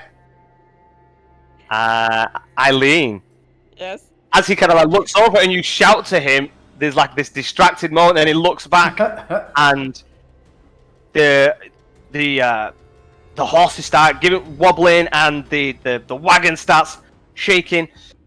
Eileen, can you roll me a d6? And to the left, this way is 1 or 2. Directly ahead is 3 or 4, and off to the right is a 5 or a 6. You want a 2, you want a 3 or a 4. You want a 3 or a 4. 1 or 2 is not great. It is not great, Eileen. Not good, not good, I'm gonna be real honest with you, Eileen. That's not great. Okay. can I move over here? The thing is a tile, so I'm gonna have to move it over here. Oh, Let's oh move the no. tile. You feel he kind of like rolls off to one side, and you feel the wheels bump over the rocks. He is pulled. Hold on, let's say. So you're going the speed. I'm not going to say you slow down. No. So you still pull 60 feet ahead of everybody else. So it is. Do you want to edit yours, Turles? So we're going to add on 60 Sure. feet. Yeah. So they are 150.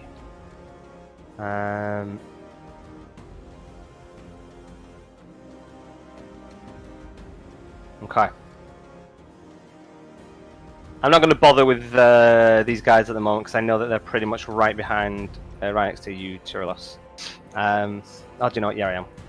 Otherwise, I'm going to get real lost. Okay, so he is now minus 60 because he was right behind it. And this guy's just following behind you, so he's minus 110. Cool. It changed differently. It did what? It applied Oh. minus 110. Oh, yeah, it did. Combined it. Ah! Just stop! Please! He's falling so far behind! There we go. Okay. Eileen, can you please roll me a DC 12 dexterity saving throw?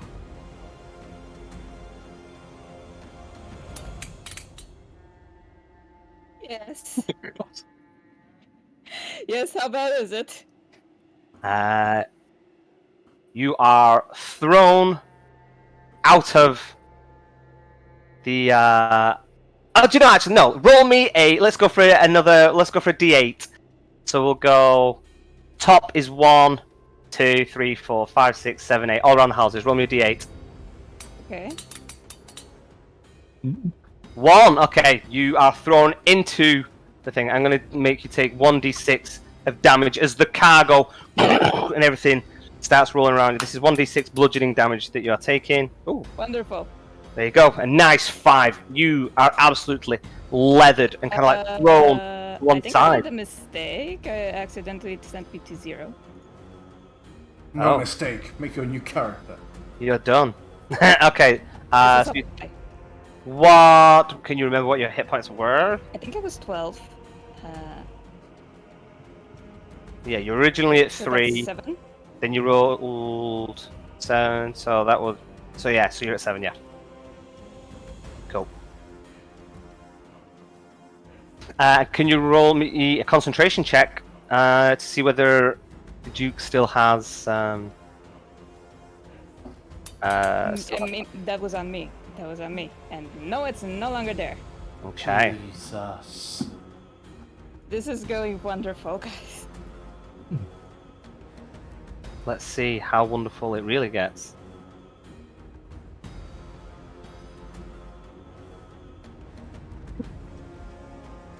Oh, Duke holds on just about. He is not thrown from the wagon, fortunately, because it was going to end far worse for him.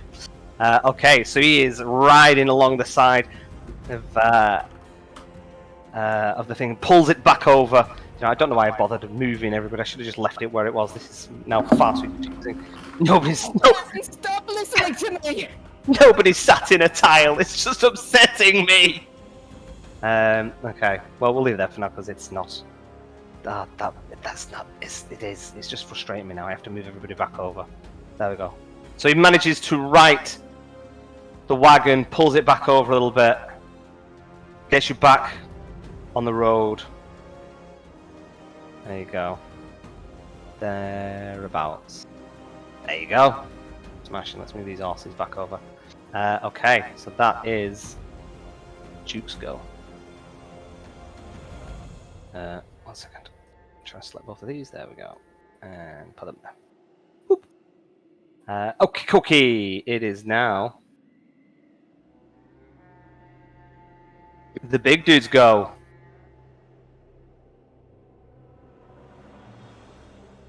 He is going to. Oh gee, I wonder who he's gonna hit. Definitely not me. I mean, you've not done anything to him yet. True, I just missed him all the times. Yeah. I think Sir Gris. Do you know? I'm going to roll the d6. 1, 2, 3 is Gris. Let's see whether he attracts him. Otherwise, it's Ket. It's Sir Gris. So Sir Gris tries to fling around him. I am going to say, as an action. Oh, let's let me double check. Okay, he's going to make an attack and then a grab. Let's see how this goes. So instead of doing a multi-attack, he's going to do one claw attack.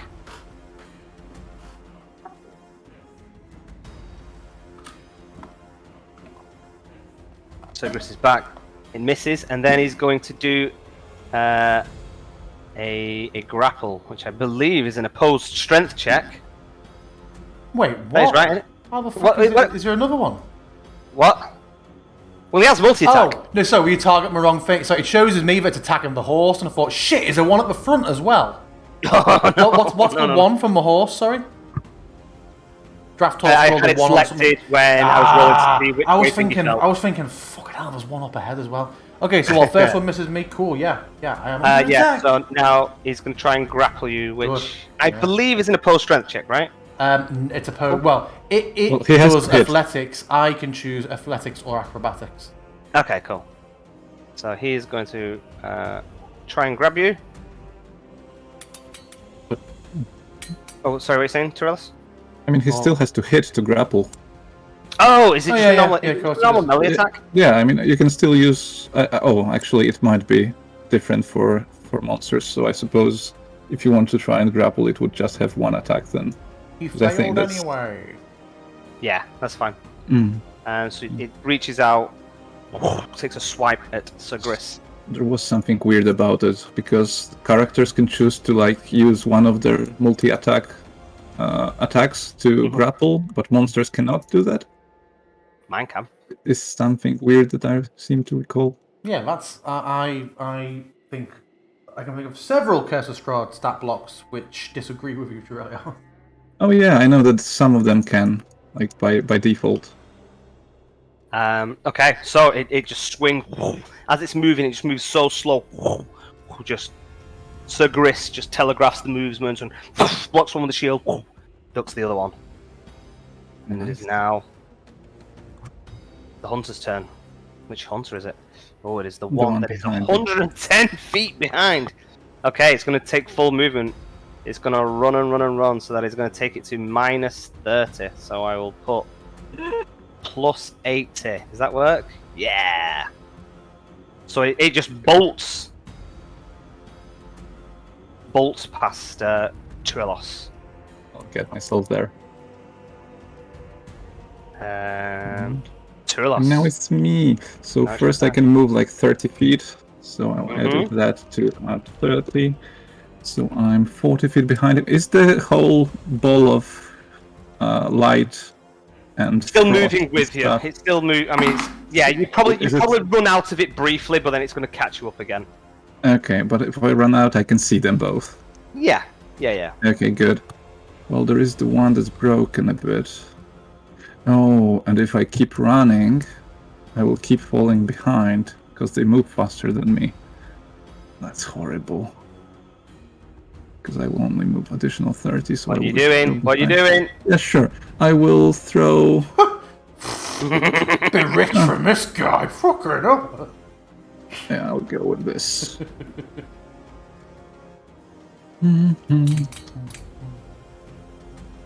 Break and shudder. So was that break and shudder? Because it sounded like it was either that. It was like German, like Frankenschelter. Break and shatter. Is that what you're whispering? What I was going for.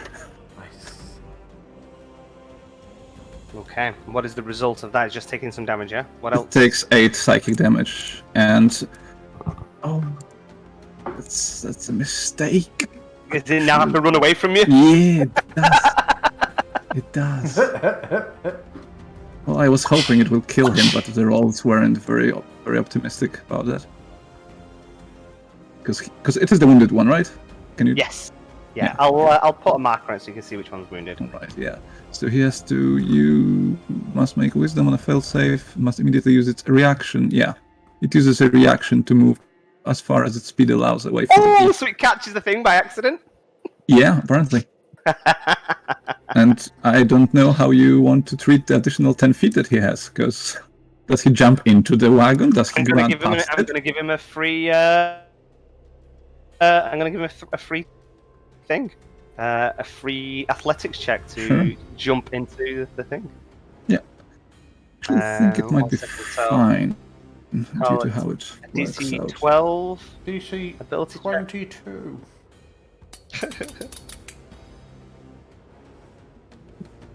Ooh, it is just suddenly filled with this surge of adrenaline. I think it might actually work out all right. We'll see. Yeah, maybe. Maybe. The way the initiative works. Okay, we'll see. This is breaking the turn undead on the skelly bone thing all over again. Well, I cannot go bonus action. I have none now.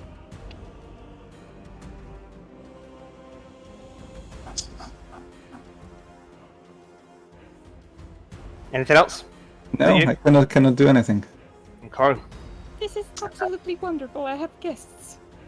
Well, Very weird question. How do we consider the spiritual weapon? Does it take up a square? Can you go through it? you can move inside it, so it is currently occupying the same. So Yeah. it's like this. Yes. This one is going to use its full movement. And it's going to try and make a DC 12 athletics check to jump inside.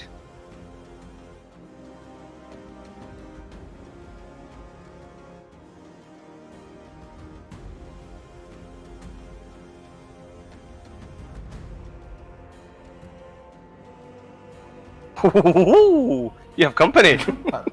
That's a very good laugh. We can change this. Eileen, you see these two creatures just come running. Both from one after the other. Out of this mist, land inside the back of the wagon with you. Oh my. Okay. It's like a moment of. What are you even after? Dude, have you ever upset any creatures of snow? Or is it after you? I say. Just in the air. Okay. Bethic's turn.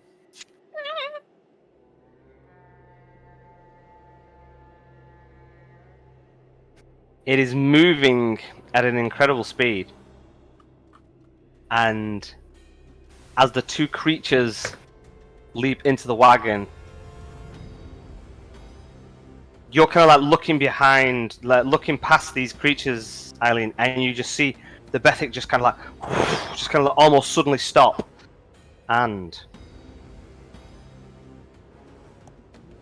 it is going to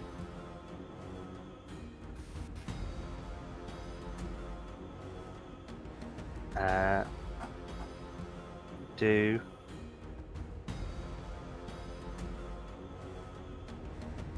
oh, has that worked? That's popped up an error, has it? Oh, yeah, it does. 1 second.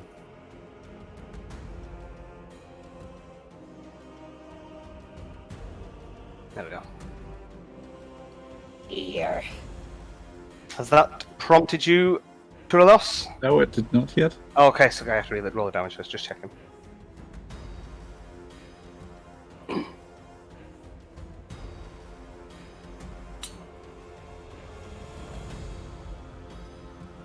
Oh dear. Oh dearie dearie me. Okay. You are flung 20 feet away. I am going to roll. Which? I'm going to do a random one. I'm going to let you roll a d8, 1 being north, 2 being northeast, etc. around the clock. Where's 3? So you are thrown 20 feet. 1, 2, 3, 4. No. Flung over the edge. Do you have a reaction? Oh yes, I guess I have to use the last one. And that's my spell slot's gone. Oof. And I'm like minus what, 100 feet now? But You are. I mean, you are. 85. You're pretty much out of That's not the this range one. for that, I guess. But you are. 0 and So 70 feet. You're 70 feet 85. behind that. So you That's it. are. that's probably about 15 feet, like in that direction, wouldn't Yeah, I'm it? just trying to work out how far away you are from everybody else because I think the wagon is irrelevant now. So you are probably. Oh, right. So if you're 85 from that, let's call you. Yeah, probably about the same away from everybody else, actually. Okay. So you're being just thrown out of, and you just feel all the cold mist around you as it kind of like clings to the road, and you are fallen and suddenly, and there's just nothing you can do. You are just gliding down as you see it thundering off into the blizzard.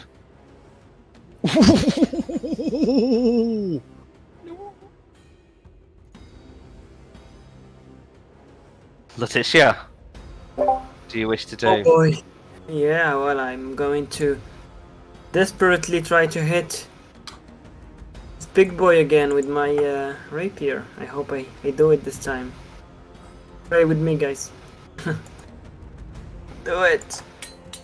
Oh, I forgot to add +2 to hit, but I don't think it hit. It hit 16. Does I don't think 16 does. 1 second. No, it does Come on. not. How No. much AC does he have? He has AC 17. Because you have hit him, so it is he's got AC 17.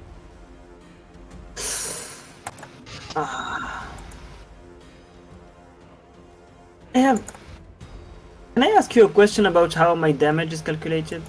Or will that slow the game? Not the well- damage, like the hit. Okay, so I see 1d20 plus 0 plus 4 plus 2, right? 1 second. So 1d20 plus 0 plus 4 plus 2. Okay, so the plus 2 is from your proficiency. Yeah. The plus Plus 4? 4 is from My charisma? yes, because you are a bard, so you get to use your charisma, and then the plus 0 is any additional modifiers that you might add in manually. So you've always got a plus 6 to hit at this level. So yeah, you rolled an 8, which was not great. Yeah, and so with the plus 6 I never hit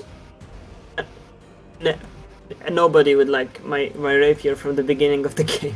Okay. You hit the bear a few times, right? Not with the rapier, I hit with my crossbow, I hit with my Eldritch Blast, but not my rapier. I haven't hit anybody for like 4 games.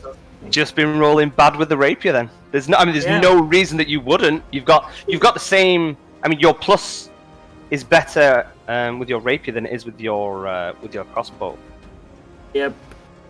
I mean, it's fine. Okay. So I'm going to. So if I move here, I'm still. If I move here, I'm still in range, right? Yes. He can't Yep. hit me. And even here, right? Yep. You can move all the way So around. I'm going. Yeah. Are you So I'm not- going to Are move. you not here, chasing them, Lutisha?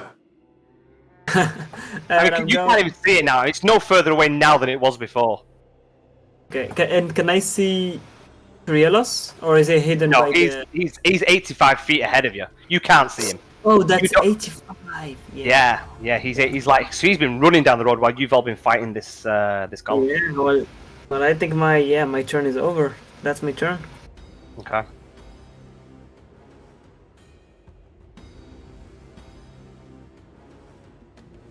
It is the imp. And the imp is going to. I think he'll Ray of Frost. Cat. Actually, what is it? Sure.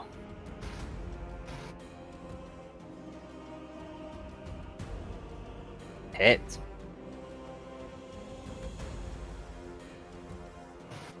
Good job. He's the only one hitting. And then it's gonna back up a little bit. And I will. I'm just gonna put -10 on here, so I remember that he has -10 of feet of movement. And that is the little dude's go. Eileen!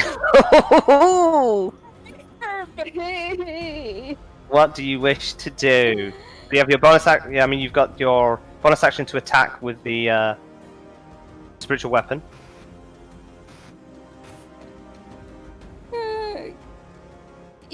Yes, I do. You are injured? Ooh, so many things. Absolutely yes. And I just saw two yellows. Did I saw two yellows fly off? I'd say it's, I'd say you saw him go flying off. You saw him kind of get consumed for a moment by the Bethic, and then just hurled out.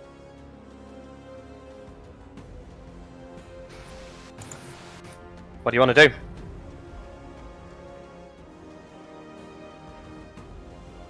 At this point, I'm looking at the thing right in front of me that just kind of popped itself up right there, and I am just,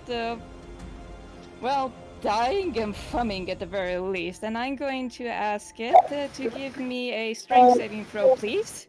Ooh. You say that in character. Can you please give me a strength saving throw? No. Takes out a coin. Are you familiar with Joel Axel? Fuck. Get the fuck. Ooh! Oh. And it is now knocked 5 feet away from me. Okay, what is he? What have you just done? He gave me telekinetic. You've got telekinetic? You can try to telekinetic shoot of one creature you can see within 30 feet of you. The target must succeed on a straight saving throw, or be moved 5 feet away from you. And that's all it takes. That's all it takes. So I'm going to say it moves. It's thrown off the edge. I'm going to let it roll a dexterity saving throw to see if it hangs on the back. I'm going to call it, as it's moved back, this is moving forward really quickly. It's got like a DC 15 speed. What's still going on at the moment with this this carriage? I'm going to call it DC 15 to grab onto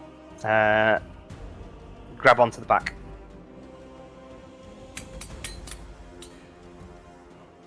It does not make it. You just see it kind of tumble, but then it's on its feet, and then it still kind of like continues its pace. So it's still chasing after the wagon, but it is. Is there high-speed collision fall damage? Is there road rash damage in 5e? You know what? I'll give it a 1d6. Yeah, I think that seems fair. I'll give it 1d6. It is of the ice. Go, the more damage it takes. There you go. It takes an extra 2. Wow, 1d6 plus 30. So that's what? That's 32 damage. Bloody hell. Wowzers. Okay. Okay. That happened. I think for just half a second, and then, well, Mace, the one next to me. Oh, so was the telekinetic your bonus action? Yes. Okay, so instead of using the... Yes, instead of... the spiritual weapon. What did you say? Shove action. Oh, you could try it. She just fucking John Wick clears out the wagon. Just jumps up, holds onto the bars, and just double kicks them both off. You hit it. Nice. But at least it took something. Yeah, so you just kind of plant it, and just the spike just hit it in its chest, and it just looks down at them for a second, then looks at you. It's got some intelligence about it, but it doesn't necessarily show pain as you're about to. Sorry, what? Do you wish to do anything else? Kill it. Brace myself for this. Braced. I consider you braced. Ket's turn. What's happening with Ket? He's going to give it the 3-hit combo. He's going to do a Ket special. The 1, 2, 3. The old it's an 1, 2, 3. Advantage fish. It's an advantage for him, isn't it? It's not on all attacks. It's not all. No, yeah, it's just advantage for him. Venetia. Remember, he does have his bonus action to allow you guys to move and not take attack opportunities as well. So remember to call that if you want him to use it. I would. Well, it depends, because I tried to nudge Letitia to move along. I don't want him to blow that if Letitia wants to stick and get the rapier in this. So if Letitia has an urge to run and follow, then I'd say he should pop that on Letitia, up to her. If not, give it the 3-hit combo. Well, he's hit it once. So he gets advantage.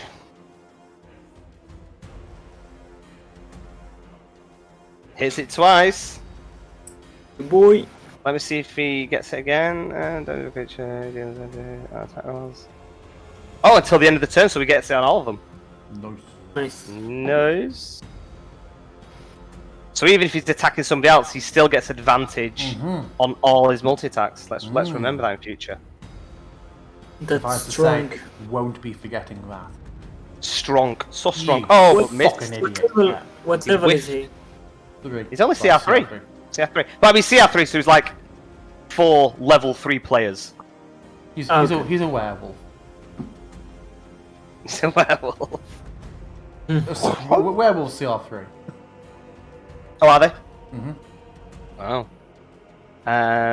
Okay, Sir Gris. Emil was not a werewolf. No. Yeah,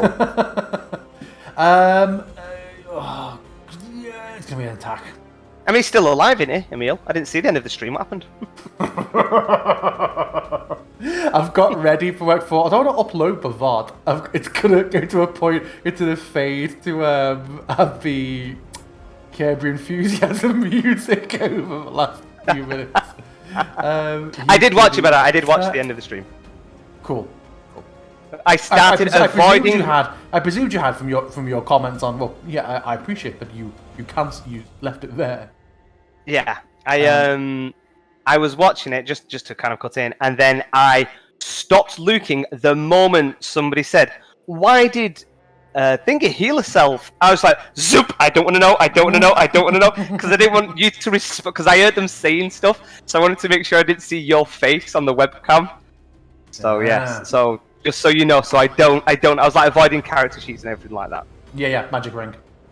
Oh, is that all it was? Yeah.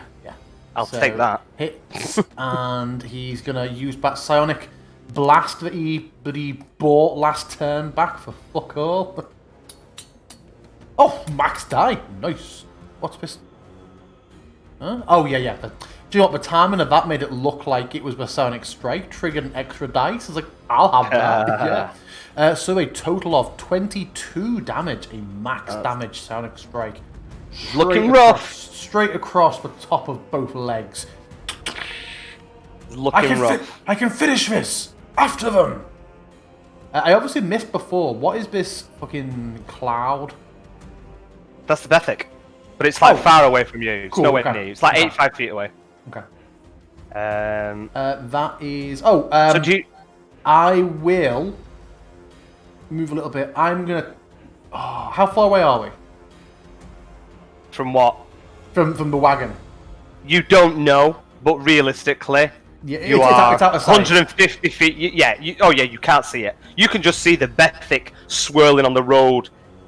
Actually, you probably can't even see that because you only had like 50 feet of vision before it was like light out anyway. So yeah, you don't know what's going on up there. I will actually. Yeah, I will turn to leave and run away from it. So do you want him to have used his bonus action to let you move or to let No, Letitia move? in character, Gris is absolutely trying to bait an opportunity attack from it. Oh, okay, cool. Then sure, I will take that. He would. I mean, he would take that. Sure. Yeah, he makes like he's turning to run, and then just the second he sees it like commit to a swing, he just sort of half grins and just pivots and holds his shield. Okay.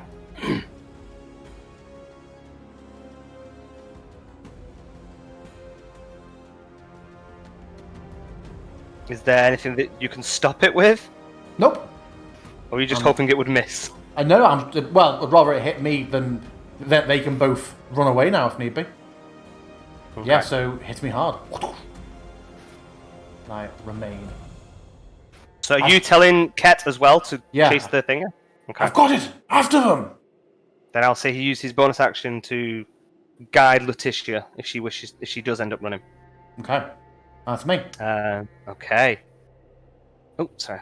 Eileen, what do you wish Duke to do? Look, I'm not going to lie with you. I might be going down. A little assistance might be appreciated. Okay. You want him to crossbow? Do you want him to slow down his speed? So at the moment he's got DC 15 if he's going fast, DC 12 if he's going normal. Are you going to make me choose? I've been thinking by this point he's going to go normal. Okay, so he slows down and you want him to grab his crossbow and take a shot? Yes. Okay. Grabs the crossbow.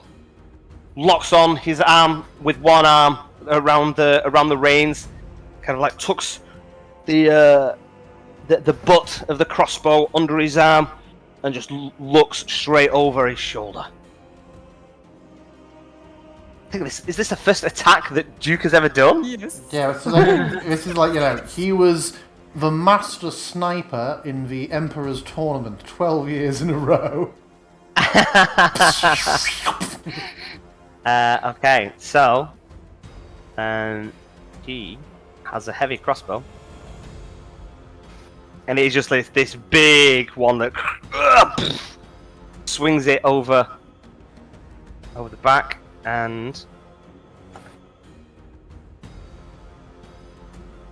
he hits. He has an archer's eye, so it takes an extra 1d10 damage as well. I'm going to roll that first.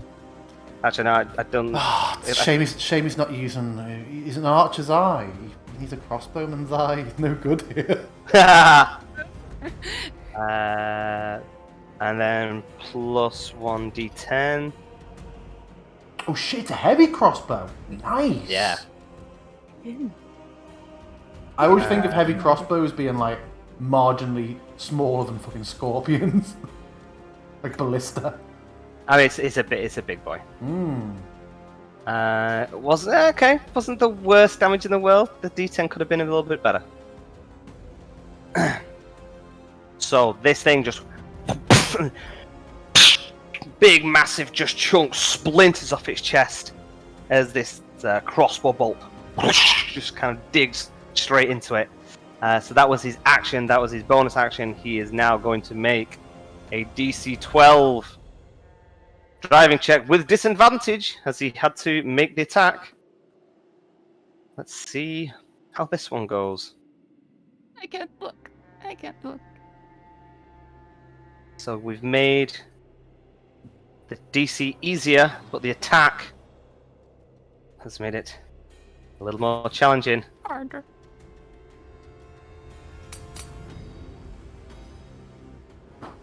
Oh no. Okay. Eileen, can you roll me, first and foremost, a D6? This isn't going to be this is going to be something. D6 first, please. Okay. Can you roll me another D6, please?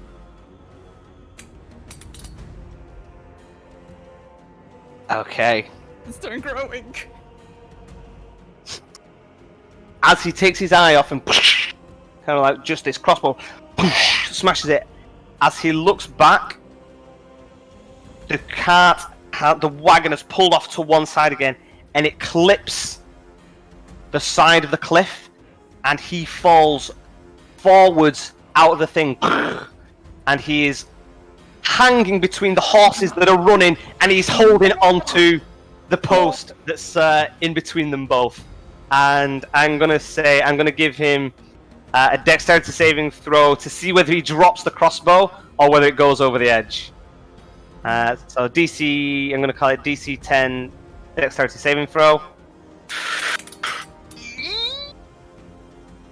Okay, he drops it on the other side, so it's going to land in the back of the wagon where you are, the crossbow. as he kind of like turns back, whoa, it was like still hanging over, and he gets jolted forward. He is now hanging from the front, and these horses are traveling at still some speed. They've slowed down, but they ain't stopped. And there's just these trampling feet, these two horses in the wagon, and he's just hanging. His feet scraping along the slope, trying to scramble. He's like, oh, oh, oh. That's Duck's goal. It was mighty fine what he did, but well, let's see how it goes. It is Frost Golem. It is going to who had its attention last time? It was Sir Grace. He's going to attack Sir Grace. Because you weren't actually moving away, were you? Nope, just baiting. You were just baiting him. Okay, cool. Well baited. Jebaited. Okay. I'll have a reaction ready to mitigate a little bit of damage fray. Okay, he is going to do a multi-attack. He's going to do the claw attack on you, and then he's going to try and grapple you again. Claw attack. Misses. Opposed strength check, please. Ooh, you should be fine.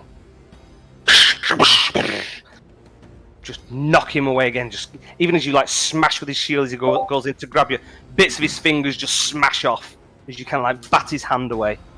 Nice. And it's just got its face is just featureless. It doesn't scream, it doesn't shout. You just hear this kind of like resonating just from inside, like the trembling inside of this ice. Okay. This dude on the floor is going to be taking his full move, because we did move forward. So he's going to have to take full movement to move, and then it's going to be the remainder, because he'd been knocked back and off. So he would just about catch up, but then it's going to be his remaining movement to try and climb on. DC 12 athletics check.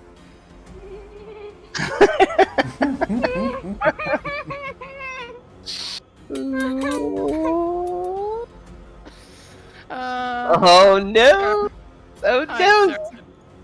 So, oh dear, this just gets worse and worse for you, Eileen.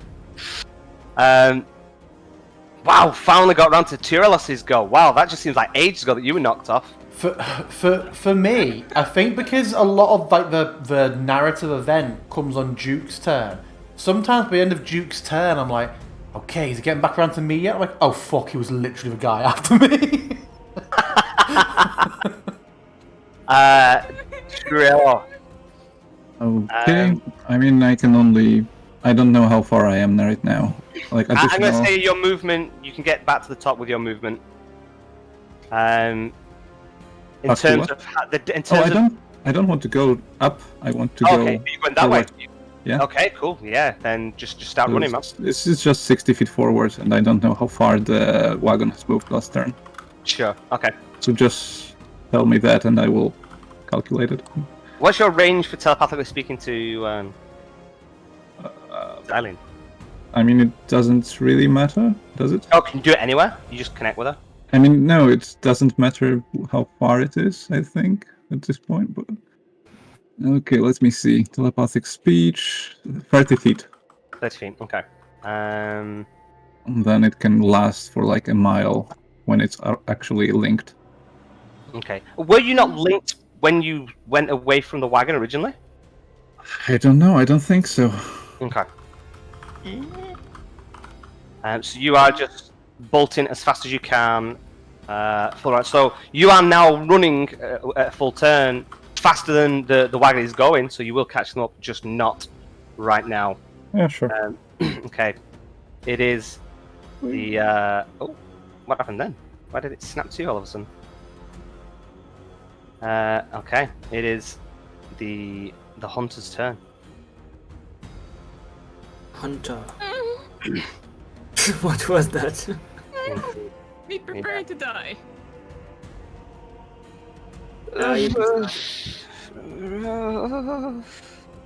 Okay.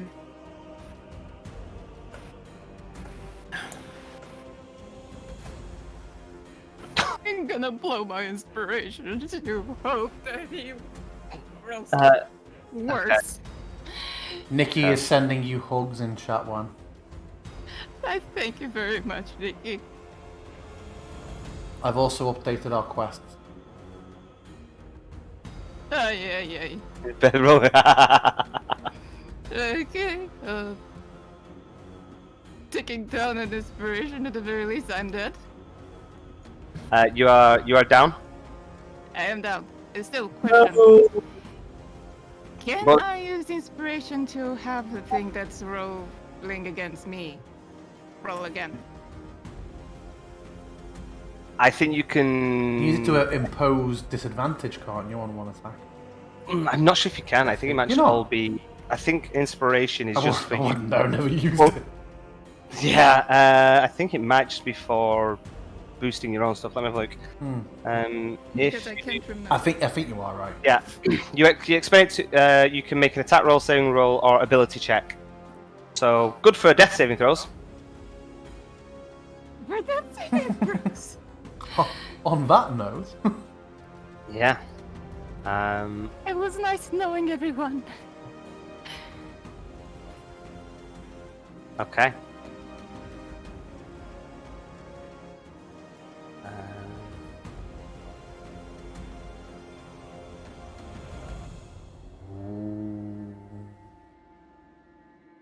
suppose we have no No idea what's going on up there. we have no And eyes now, up ahead now.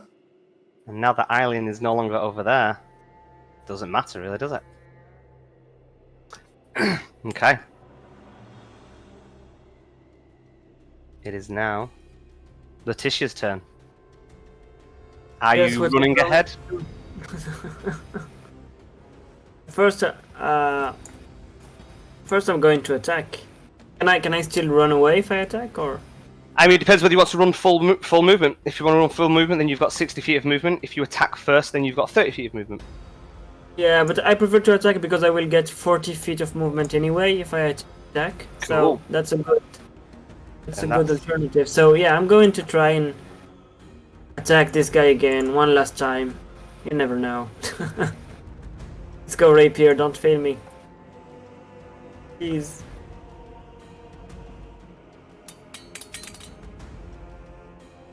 Yes! Hit.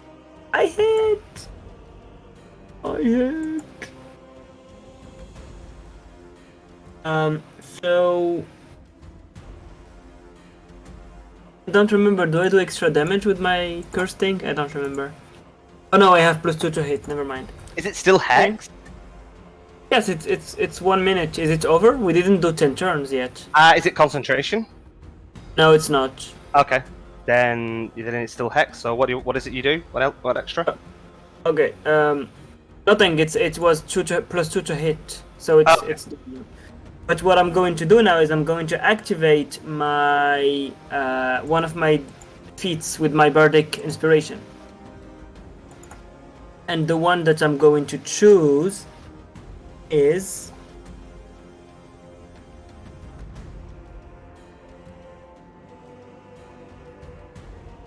Is something you read up on during the turn? no. Because It's just nothing because they changed all down here. no, they all start the same way, and I always forgot. So I deal extra damage, and I can. Oh, it's this one. Yeah, I'm going to use my mobile flourish. It allows me to push, to add 1d6 to the damage, and to push the enemy by 5 feet. Okay. So I'm going to do plus 1d6. And plus 1d6. No more. Go. 17. Mmm. Wow. Significant. That's nice. Oh, Give me. Tell me how you kill it. Nice. Oh, he dead! He dead, boy. Congratulations! I'm not doing anything. I'm just surprised that my rapier hit, and I just let go of my rapier and start like dancing. Like, I get it. I got you, motherfucker. And it drops. It drops to its knees, and with the last pace, it explodes into a shower of jagged ice. Ooh, shit. Wait, so I have a question. Did I technically push it or not? Because I was supposed to push it by 5 feet. Oh, cat. Yes. I guess you do push it. Okay. So it's, I mean, So- you can't push it into Ket's space, so it would still be with you, Sir Gris, I'm afraid. Yeah. Can't we push it All part of here? Aggie's plan. So you can just cancel that, Aggie. Just close it. If it's has it prompted anything on you yet? Has it actually made you roll anything? No, not yet. Not No. for me either. Oh, do you know what? For some reason, it's not actually coming up as a thing. Okay, can you all make Guess never me? happened. Okay, so it will be Sir Gris and Ket. You need to make a DC 14 Dexterity saving throw, or you'll be taking 3d6 slashing damage on a failed save, or half as much on a successful DC one. what? 14. DC 14 Dexterity. Ket.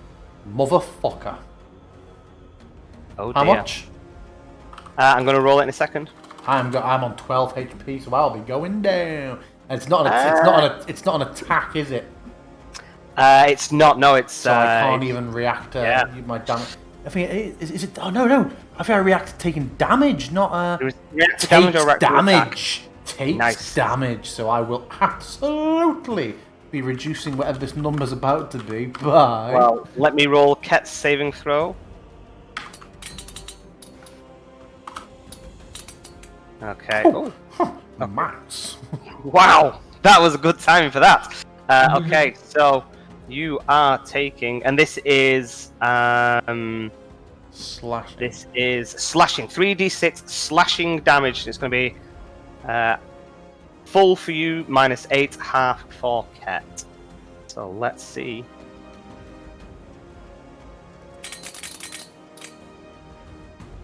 That was pretty weak. So Ket takes 3 damage. Whoop-de-doo. And you take none. Yeah, just from my shield, almost like riot shield. The psychic energy just extends up and around it, and just basically Reinhardts it for a moment, and just. That was fortunate. It was fortunate. So the creature is down. You still have your movement if you wish Yes. it. So now that the curse is lifted, I regained 5 HP, so I added that to my character. Oh, nice. Well done. And now I'm going. Oh, so is this little guy? He's still here, right? On the. Still there, yeah. I mean, I don't have a choice, right? I'm going to go. So 1, 2. Oh, wait! I can't move my character. The game is paused. Oh yeah, sorry. There you go. It's okay, But DM. for You know, you're. shadow reasons. I will teach you D&D someday. Thank you. Appreciate it. 40 feet. So that brings me here. Oh, still can't move. It seems. Why? Why can't I move? Oh, I can. I was using the ruler. Play it one day. Don't worry. Thank you. Yo, switch your move. And hang on, and then. Oh no, sorry. Before moving, I want to heal Sir Gris. Just before moving. Aw. I'm With your gonna heal. bonus action. Yeah.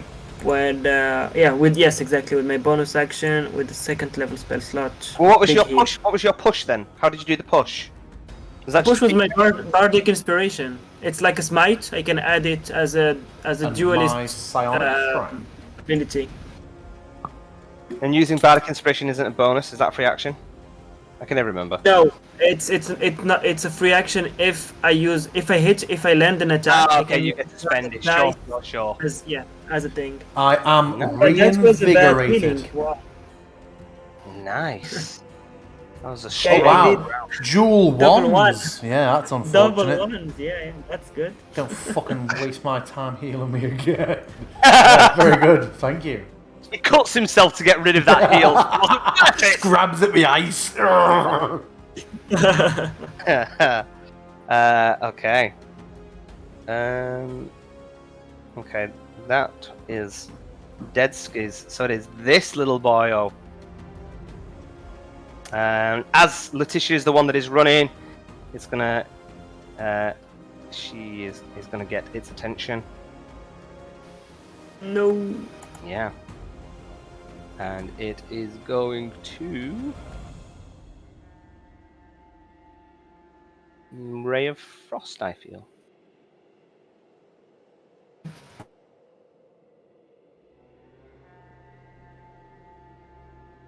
Hits, 19. yeah. You taking a hit? Oh, you can't do anything anyway. You've already cast. Hey. Oh, no, you could use reaction. You could use shield if you wanted to. Yeah, but it's not enough. Oh, is it not? Why does that bring? What does it bring you up to? Your AC? 18. Oh wow! Yep. So I take the hit. Taking a hit. Taking a hit. Yeah, Oh, it's okay. that's fine. They're only little things. They're only little things. Tickles. And it kind of like makes this attack, and then as it kind of like starts heading up the mountain a little bit, up the hillside. As you know, I suppose it'd still be there. You'd still be able to see it moving up. It's not moving off the map, but it's moving up the hillside. Okay. Okay, Eileen's turn. Don't roll anything just yet, because I don't want everybody else to be able to see it. So, what can you do? You can do a private GM roll, right? Mm-hmm. I think. Okay, so private GM roll means only I will see it, though. Yeah. Correct. I don't even think Eileen will see it. No, that's fine, but she will see whether her character sheet suddenly gets a death saving throw, though. Oh, so yeah, private GM roll will let you and her see it. Blind GM roll, I think, would only let you see it. Oh, blind GM roll. Yeah, okay, cool. So do a private. Just roll a. Yeah, okay. Okay. I don't know whether it showed it for anybody else. Did anybody else see that? Just heard the dice noise. Okay. Nobody else saw it. Okay, so Eileen knows what happened there. I mean, we all do from a noise, but... Okay. Ket. He's gonna start running, I guess. Go, go, go! And he is going to run He's going to run 90 feet because he has, which I forgot, he has cunning action, so he can. Oh no, you can only dash one. Hold on, you can only. What would that be? Yeah, he can use his movement, but he can use his action to run again, but he can use bonus action to run again, can't he? Yeah, so he can run 90 feet. Yeah. Yeah, it's what Halvor's always popping off. Sure. Okay, so he absolutely bolts it ahead of Letitia. I guess he's going to be coming up close to where Turelos is. Maybe, I'm not sure. Okay, I'm gonna move this light. I'm gonna say that it was all. That's how far ahead it is. It's all the way over there. This is where all this stuff was happening, and you guys are now running to it. And I'm gonna say that he should still be about 60 feet behind me. 60 feet behind you. Okay, cool. In that case, I'm going to temporarily.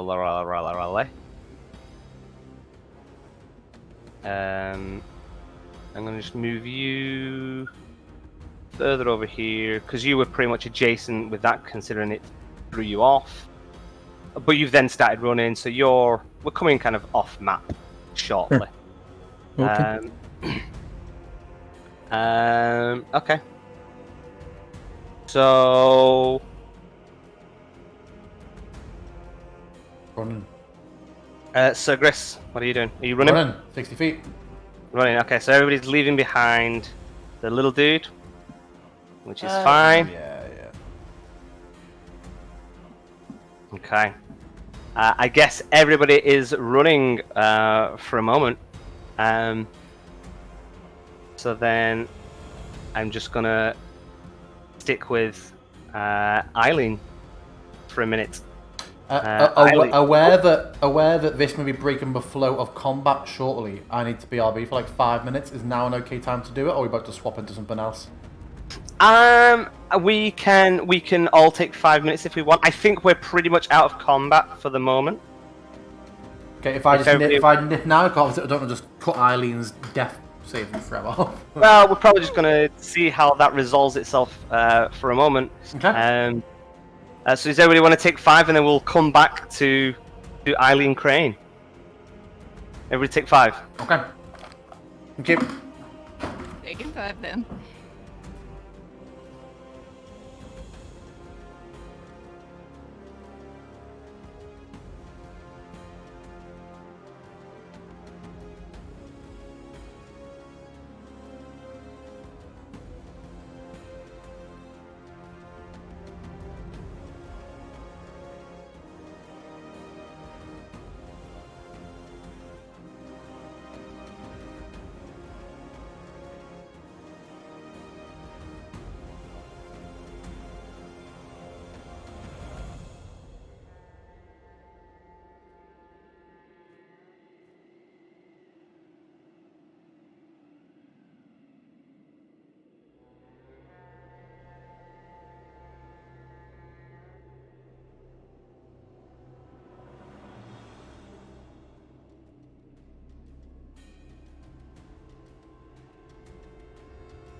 I am back.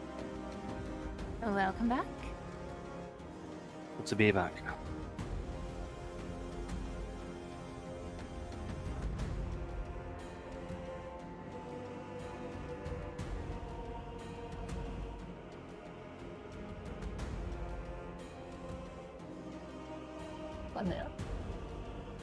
I'm back as well. Welcome back.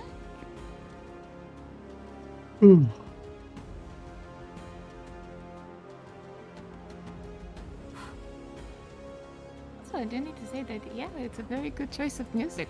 Where is this from? Let me see which one's playing. Oh, this is an album I picked up off YouTube that was actually made for Rime of the Frostmaiden. Somebody's made different songs for it. Back. Welcome back. Welcome back. We're just waiting on Letitia.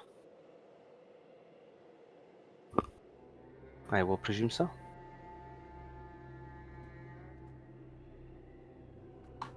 I had to run the corner shop, and it's obviously the time that every pisshead was in there. I was like, I'm this backy. You're like, oh, I'm like, and the 2 number 8 scratch cards. You're like, oh, it drops his coins, and you're like, oh, fuck.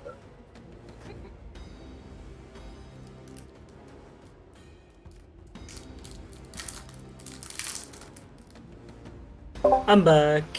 Oh, welcome back. Okay. I think. Just in time for my death. No. Wow. Let us see. Eileen, can you roll me a death saving throw, please? In private.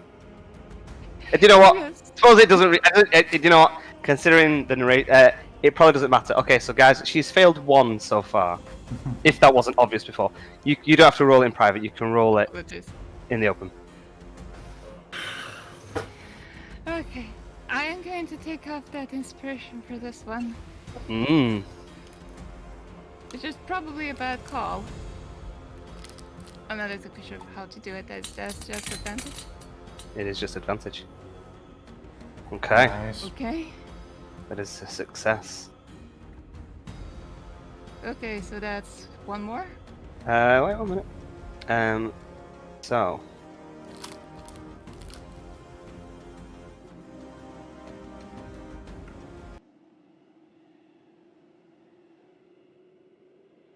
It is blackness for you. You kind of like feel your vision drift in and out. It changes from darkness to the white of the blizzard. Movement around you and then nothing, just the void flowing in it. And your eyes flick for a second. You kind of try to hold on to whatever it is that keeps you tethered to the living world. And as your eyes blink, you feel a presence near you. And in the back of the wagon, you kind of have some idea of where you are, but you can feel that you're on the ebb and flow. You know you are dying. There is absolute fear and terror for what lies beyond. But there's also a peacefulness about it. You don't know whether to just ride that peacefulness, that feeling that tells you everything will be okay, just come this way. And then this presence draws closer. And it's the same presence that you felt out on the road. The same presence that you felt sat next to Duke. And it comes close to you and you can't see it. You try to open your eyes, but you just know it's there. Can you roll me another death saving throw, please?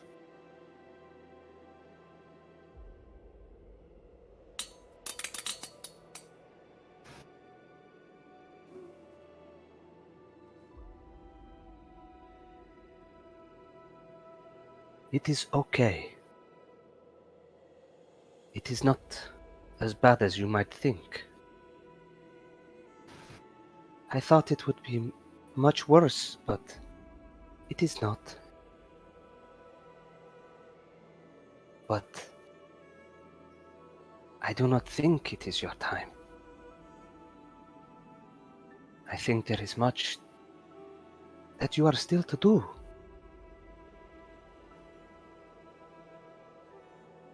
Follow my voice. It will not take you to where you think. It will take you back. Please. Let me help you. And then in turn, you can help me. And it's the voice of this presence. Coming from next to you, around you, inside you, everywhere. You can just feel it. And you can feel it trying to guide you. You're not 100% sure where, but it's trying to guide you somewhere. Out on the road, down at the bottom of the cliff, Trilos, you are running. You're moving away from the cliff and you see what was this swirling mass, what you've been told was the Bethic, dissipates. And a little bit further, you see the wagon. It is still upright. It is still in place. It has not come off the edge, but it is stationary. Do you wish to approach? Do you wish to climb? What do you wish to do? Oh yes, I'm full speeding it. Okay. You reach the cliff and you are climbing up. Panic setting in. You know that Eileen was carried away, and you know that she was in a dire situation. And you're scrambling to the top of the cliff, and as you get your arms over, you see the wagon there, the horses milling around, still fastened to the front, looking around, the snow blistering around you. You can't hear anything, no movement from inside the wagon. Letitia, Okay, sure. Letitia, Sir Gris, and Ket, you are running through the snow, and you can barely see anything. There's just all these churned up tracks from the cart and the horses and everybody running.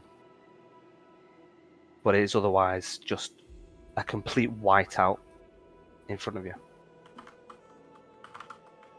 And then you see a body on the floor in the path. And as you instantly recognize the long winter coat of Duke. And as you get over, you just see blood pouring around. He has been heavily trampled. He is battered and bloodied, and he's not breathing. What do you wish to do? I will give him one of my... Oh, we did have a healing potion each. Did we not? But it is not in my bag. I feel like because my poison bottles aren't in my bag either. DM may be able to confirm. But I'm of the understanding that I have a healing potion that I have not used. And if so, I will be administering it. Because I don't know about Eileen, but I see that this guy is in need. I don't remember using one. I don't think you needed one in the last battle. I do think you all got one from Blackfriar. Yeah, but if you have added it, because I have not chugged. I do still have 2 in my inventory. You've got 2. Same, I have 2 too. And I have used 1. I had 3. Okay, maybe I said other people keep hold of them then. I used 1 for Eileen. Ah, okay. So I don't think Sir Gris does have any then. It sounds like they were spread between Everybody except me. I think you probably said to everybody. Yeah, yes. That does sound a very Sir Gris thing to do. Letitia, help him!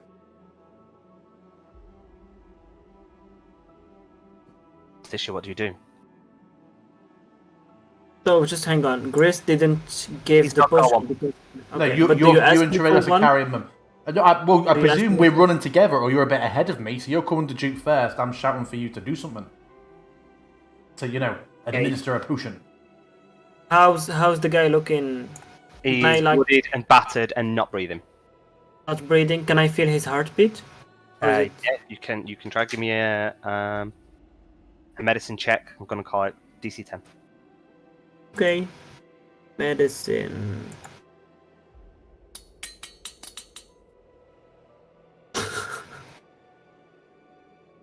You're Yeah. feeling trying to go through his winter clothing, scrambling them out of the way and pulling them away, going under his vest, and he feels freezing to touch. And you're kind of like pushing your hand around, and I don't know whether you're panicking or nervous or even bothered. You might be cool, but you can't feel a pulse.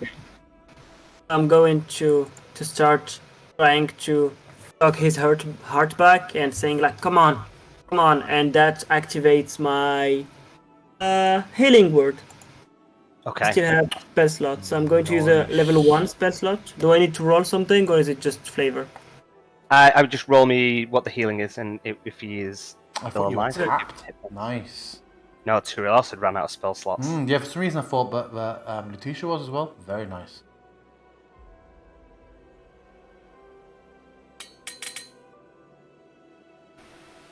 Seven. And Duke's eyes open, and blood kind of like spatters out his mouth. He's looking around, just kind of like in eyes wide, scrambling his hands out towards Letitia's face, not knowing where he is, who you are, just like fearful, like this is a person that has seen death.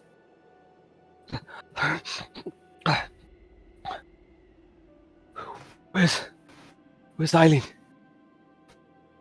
I don't know what happened. I mean, she was with you. Those things, they got on the wagon. I fell. The horses. Oh. Go and help her. Help the horses. Help them all. And Ket kneels down beside her. Go on. I've got him. Go and help your friend.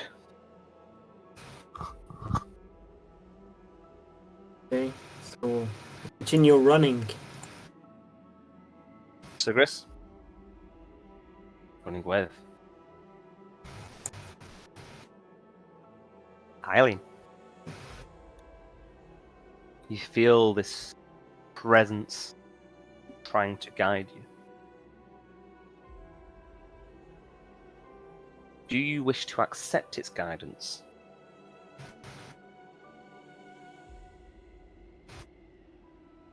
I'll say yes to this. Okay. Let me make a note in my head, because I won't forget that.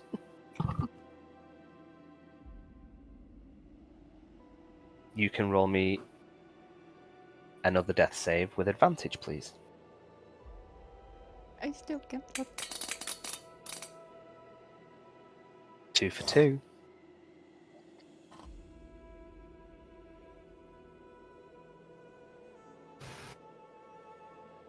I will look after you. Please, we are just follow my voice. And you, in the dark, are following this voice, this faint, gentle voice, and you see this vision of a person in front of you. And it looks like a young man, but they appear to be a male half-elf. Knowing what you may know about half-elves, hard to place quite how old they are, but they are softly spoken, and there's no colour, but they have pale hair, and at the front it is clasped into these two silver hoops that his hair kind of passes through and is tied into the front of his hair, and then the rest is a ponytail. And you try to take them in, and they look quite well dressed, but it's hard to make out the details. And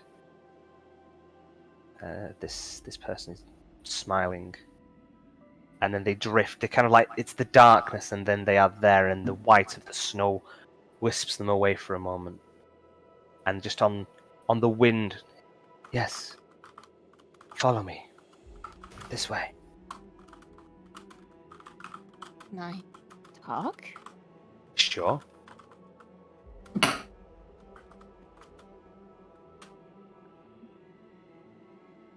I'm not grateful, but what stopped you here from me?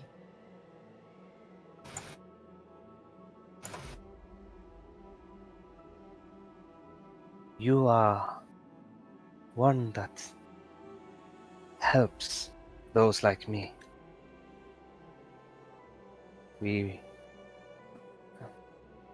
I have been guided to you for you to help me. But for this to happen, I must help you first. I must take you back.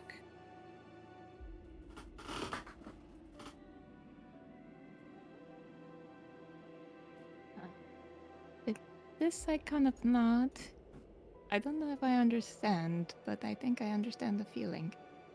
Sure. And I'm going after him. And you are just walking. It feels like you are walking in a blizzard. It is a whiteout in front of you now. Not black.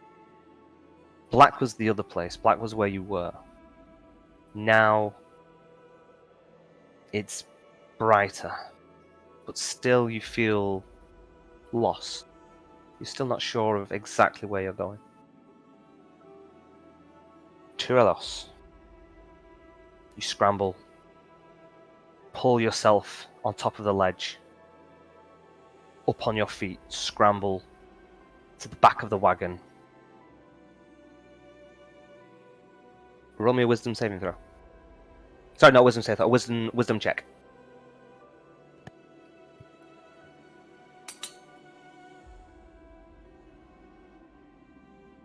Okay. You get to the front.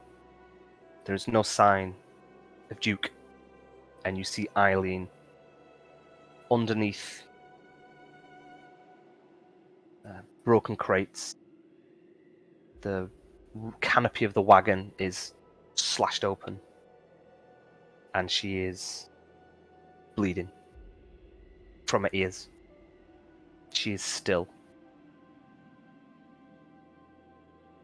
But her breathing is... You see a small puff of air come from under the mask that is slightly tilted to one side, exposing her chin. And you just see this shallow breath, this slight movement of her chest. She's not dead yet. What do you do? I wish to jump in, uncork a potion of healing, and use it as quickly as possible as I can. As you, for the second time in 24 hours, pull her mask away slightly, you see that same mottled skin, pale skin with white patches around her neck and around her mouth and across her lips. And you place the potion to it, open her mouth up, gently pouring it in. Eileen, the whiteness, the cold of wherever you are, just suddenly you feel this warmth in your throat, spreading to your chest, spreading all through you, and the voice around you. I am not the only one that is here to help you. We will speak soon, Eileen. And your eyes open, and you see Tyrelos, your head cradled as he's pouring the potion. The last of it, you feel the wet on your lips. And as you're coming around, he again pulls your mask back down over your face. The head, Sir Gris and Letitia, you see the wagon as you're running up. You see Tyrelos inside the wagon. Tyrelos and Eileen, this is your moment. What do you do? I made it. I made it. That you did. That you sure did. You kept saying that I saved your life once. You seem to be far better at it than even I am.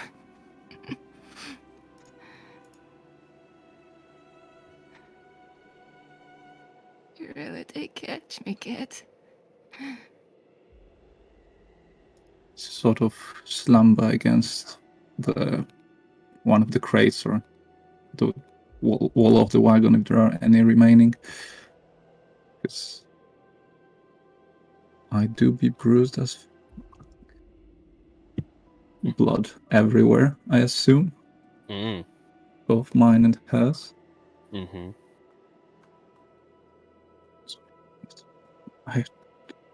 They all seem to disappear. I have no idea what's happening. But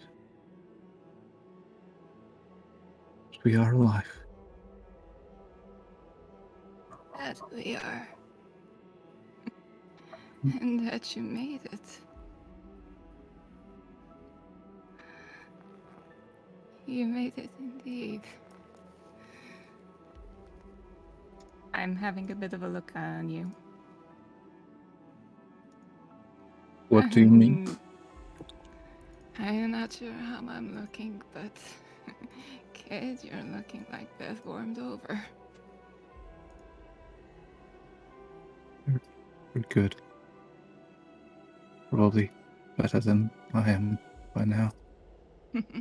Absolutely spent. It was a lot against us.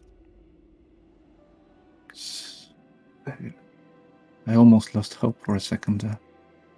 Seemed like we're against something that cannot be stopped.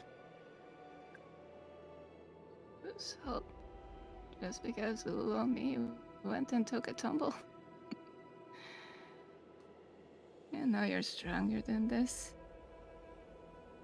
And I grabbed my hand, your hand, and am accepting I'm going to cast Cure Wounds on you. Do you want to also roll? I'll let Tyrelos roll for the potion of healing. We'll throw some hit points back on this lovely lady. While she heals you, you can heal her. 4 As- plus 4, was it? Potion of healing. 2d4 plus 2. 2d4 plus 2, right?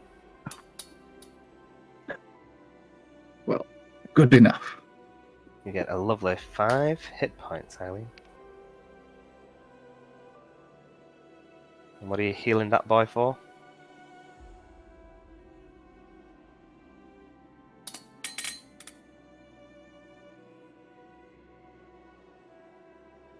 I'll add those to you, Tyrelos. So Gris and Letitia, you don't break your pace. You can see Tyrelos is kneeling down and something's happening inside the wagon, and when you get there, you just in time to catch this slight radiance as Eileen heals Tyrelos, and you see his wounds, some of his wounds on his face and scratches mend over. That gash that he had in his shoulder from the golem, the initial strike, just mends over. But you can see that they look in a far worse condition than yourselves. You see the wagon has taken a beating, the canopy is ripped off, well, it's all slashed open. The horses seem to be fine, they're milling around, a little bit unsettled at the front. The floor is there for the 4 of you. What do you wish to say and or do? You both well? What happened? It's A kind very- of grown. A very good question. I don't know all of it. I haven't seen what caused the creatures to disperse. It certainly wasn't us. And we should get Duke back up here. And we should continue as quick as possible. Put some distance between here and us. Put You- distance. You I found thought him? You found him? We did. Lutetia brought him back. Let's bring him up now. Sure. Letitia climbs into the wagon, kneels down next to Eileen. You can see that she is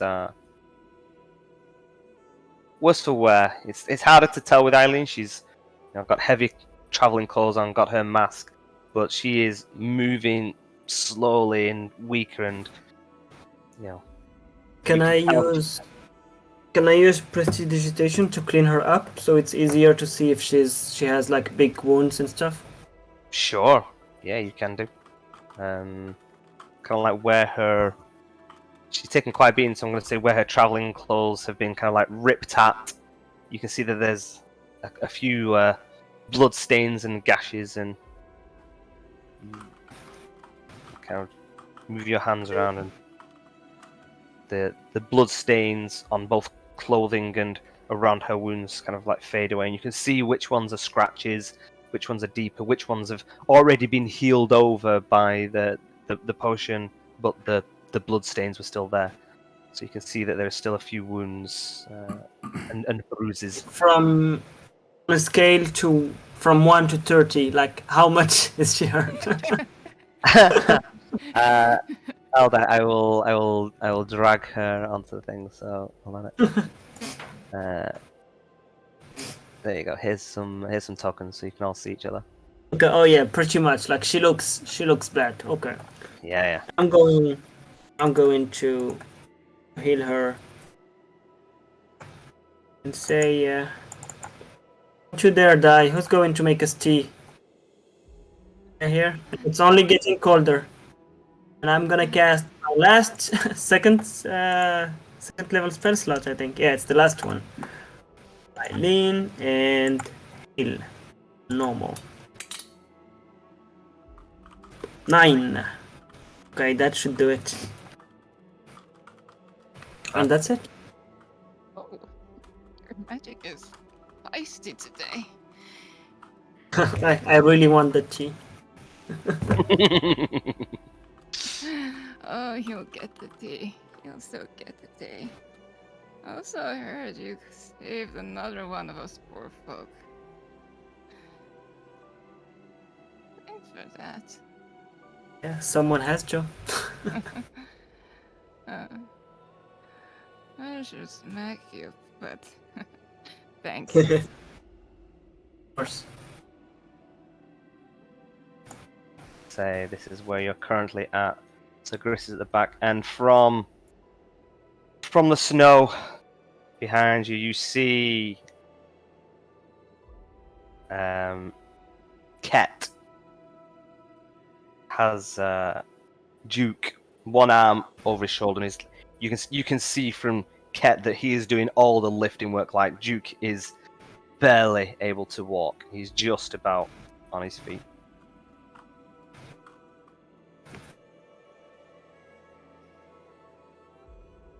Fucking, I've kept fighting with less elf. You can fucking get up. And he looks up as he comes over. And I don't believe it. They're still alive. Oh, I've realised I didn't reveal the horses. You're all just floating about. There you go. There you go. The horses. And he kind of like steps away from Ket for a minute, and he starts heading towards the front. Stops, looks inside. All three, is like, good to see you're all right as well. Can I just say, DM? I think I would be stopping engaging in conversation at this point, and I'm just keeping an eye on the road behind us. Sure. Looking up, looking for any more signs of it. I keep going to ping.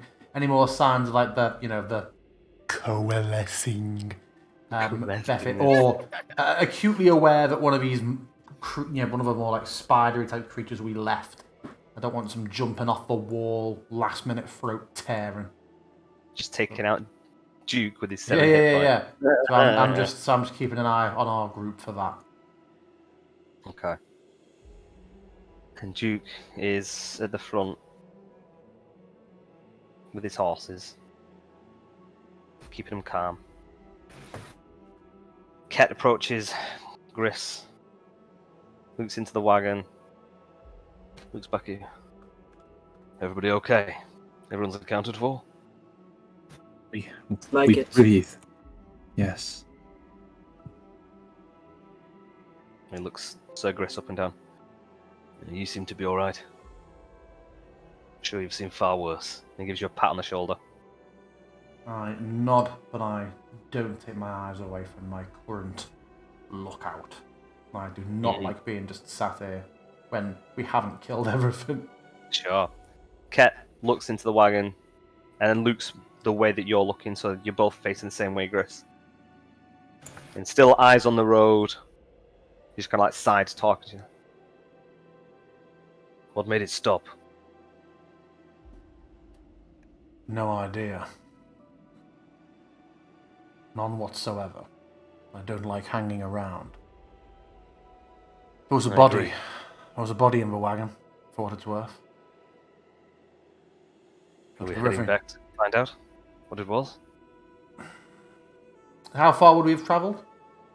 How far away is that? Like I'd say 200 about... foot? Yeah, probably a bit further. The wagon was still going for a little while, so... I'd say, probably a good... 10 minutes, maybe? A little less. Difficult. Would it change what you're going to do? It would take us half an hour to get there and back. Do you want to leave everybody else here and you and I go?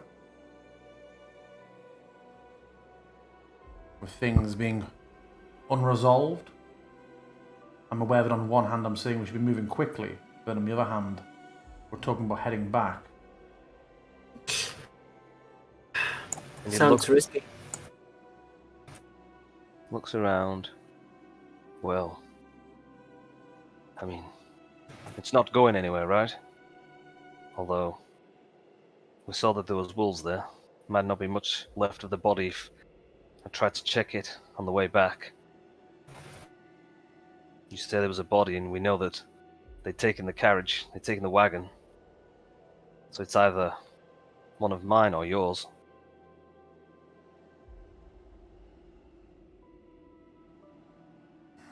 Seems like a decision for everyone. And he will turn and approach the wagon and looks in. Says, so Gris found a body in the wagon that had gone over. We don't know whether it's one of the prisoners that I was tracking down or your man Strebitz. We're conscious about how much weaker we all are. We don't know whether that Bethic thing is gone for good, for temporary. Could be that it only seemed to come when we went down there as well. Don't know whether the two are linked or not, but... Letitia, would you be able to try and locate what we are after?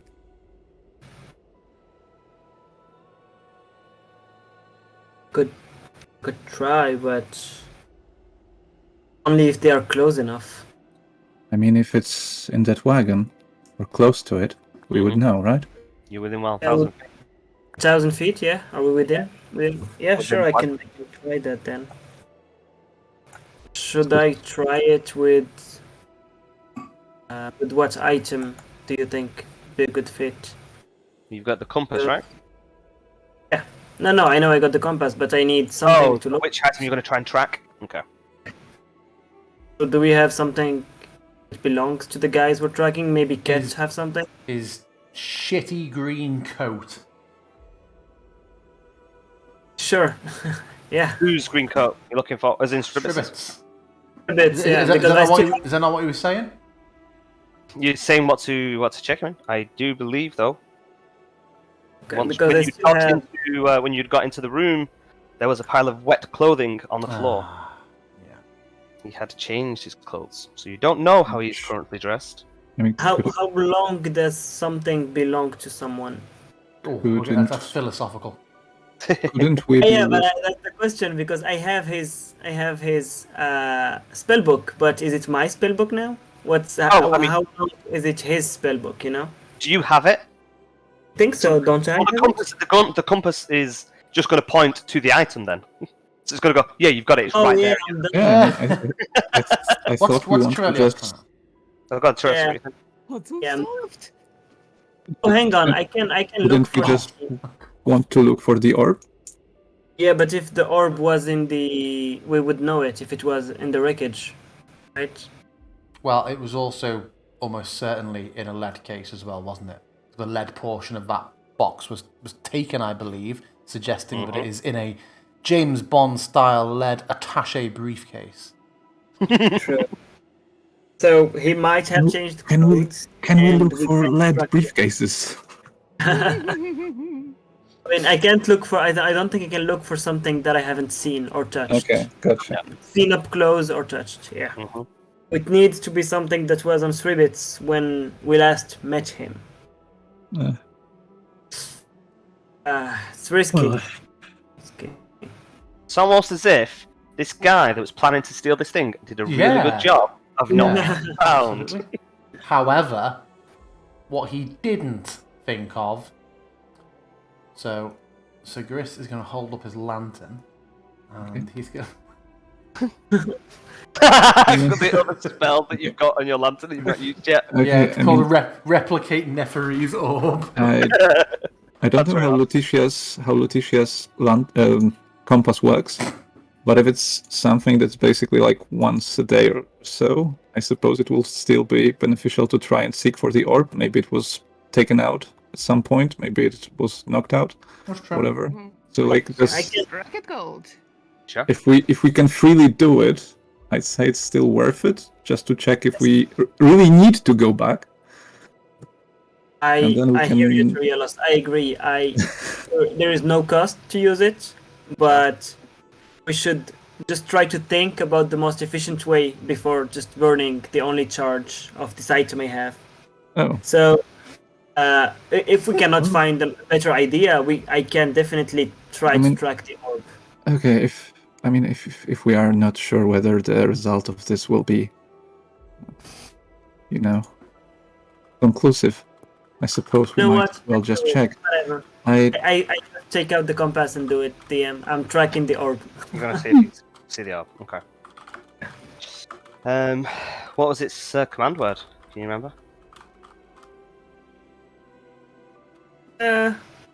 They just say I can speak a command, but they don't say what is it. So I'm just gonna say find. Seek. Seek. I think seek should generally be the command word. It makes sense. Okay, so the small needle. So the large needle always indicates magnetic north, which is roughly in the direction that the horses are heading. And the small needle, it starts off motionless and then it spins slowly. What? And then it just keeps spinning around and then just settles back where it was. Tricked me. well, Well, I guess we don't Look. know anything. good luck, guys. Actually, I tell a lie, sorry. If a small needle can't detect the item, it remains motionless. So I tell a lie, it doesn't move. Sorry. Oh, I wasn't It's trying fine.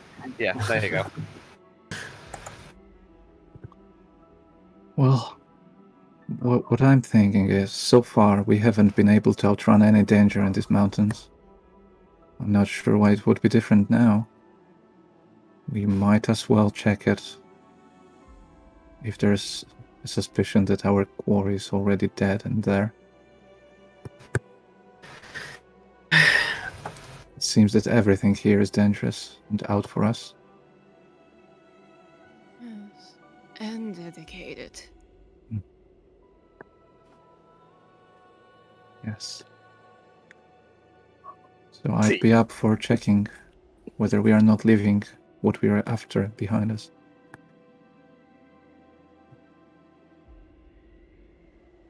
So what do you want to say? I just cracked my head back. Duke, you know this place best. Would there be any way for you to safely take us back there? I mean, It is your cart and there are your horses. he just approaches the front, doesn't climb in. It's some way before we can turn around.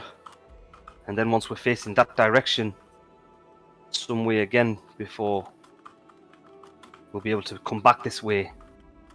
We'd spend much longer on the road trying to do it that way. It's one of the perils of this place. Thankfully, the trail's long enough that it's not that often you cross over folk. There's a few places where you can pass, but not a lot of them. Not at this section.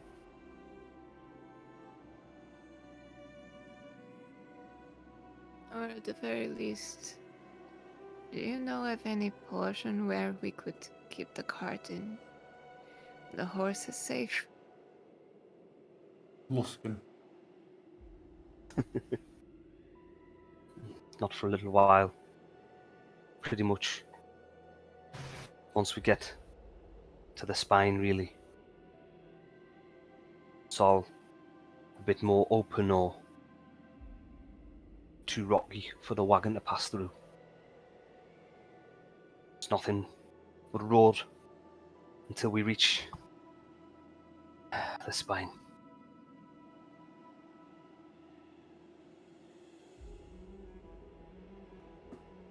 Thank you.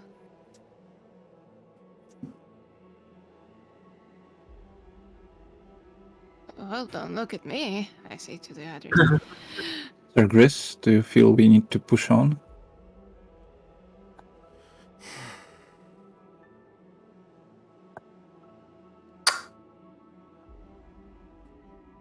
I don't know.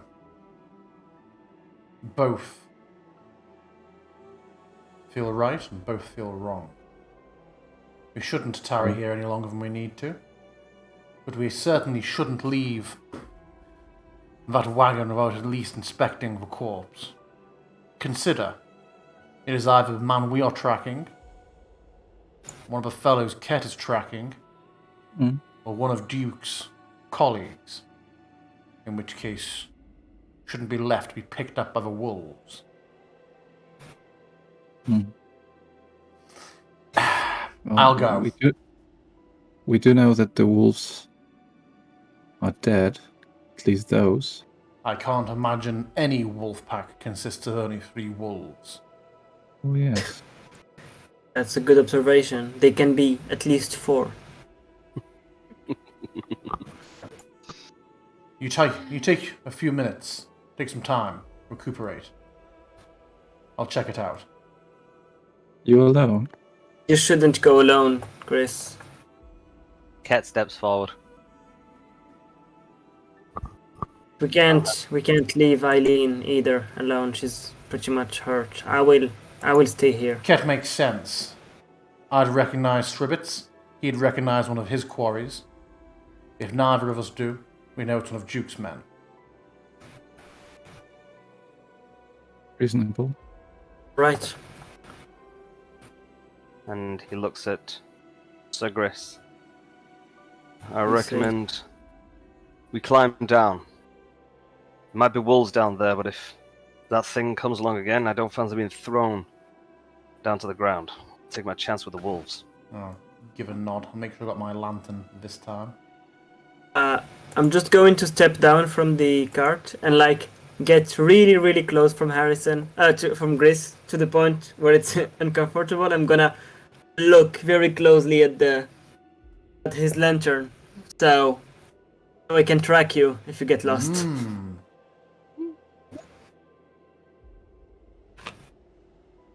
I like that. Right then. And of course, depending on DM plans, I don't know if you want to play that out or if we're just going to say, and here's what happened. We can just climb down. We can expedite it. It's this way, cat. So- And so the two of them start heading. Manage to take it slow, take it steady. Down, both weapons drawn. Heading back the way they came. What are you moving quickly? So Grace, how do you want to go? No, we're definitely going to be going. Probably frustratingly stealthy. I think at the moment we know that as long as nothing kicks off, we're all right up there. So let's not fuck it up down here. Would we say that at the glacier speed? Jesus Christ. Well, I'm sorry, I couldn't help myself. that is terrible. And yeah, for that.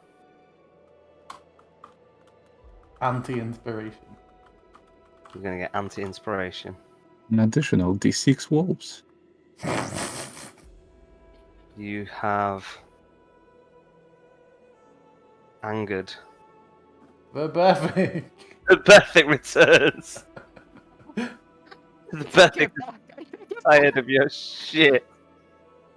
Man, I don't even. How have I done that? If Beffick comes back, I'm going to use a new feature of the lantern.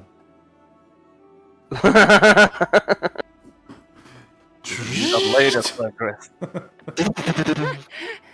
And then they combine together into Mecha Gris. Yeah. Oh, I can't delete actors. Oh, this guy. Delete you in a minute. Come, Sagrises! Okay, so the two of them are heading quietly, hugging the cliffside. Oh. Not hugging each other, hugging the cliffside. At least Wow. not hit. Whilst Letitia, Duke, Tuilos, and Eileen are recovering in the wagon. Duke is looking very worst for wear at the moment. Fuck off, Duke. Ket and Sigris are walking in, I imagine, silence. They are being super stealthy. And after about 10 minutes, maybe a little bit longer if you're going really slow, really taking your time, you come upon the wagon. Any wolves look like we're around? Nothing around as you give a glance over, a little listen, but you can't see anything. And as the two of you, Let's be quick. and as the two of you, within 20 feet, just kind of like hustle and run quickly and low towards the wagon. Ket gives a glance up above to the cliff top where the Bethic was, not too long ago, and you pull the canvas away, and do you want to? Well, first and foremost, it is just smashed up around here. What do you wish to do? Check that body, yo. Check the body. Is it Sribbits? And if not, does Ket recognise the person? As you go over, and you can tell from behind that it's not Sribbits. This person that is face down has longer, light hair, kind of like tied into a ponytail at the back. And as you both go over and roll the body over, you see that it is a half elf. They've got these two silver rings in the front of their hair, that kind of like tie it together. and it is this young half-elf male. Well, the player is shook, but the character is oblivious. Must be one of... Sorry, if I speak, one of yours? Yes. Jocelyn Lan. Murdered a noble's son. Can't do things like that in Neverwinter and get away with it. That's a payday for you, then. Oh, indeed. Just need Yes. the face again?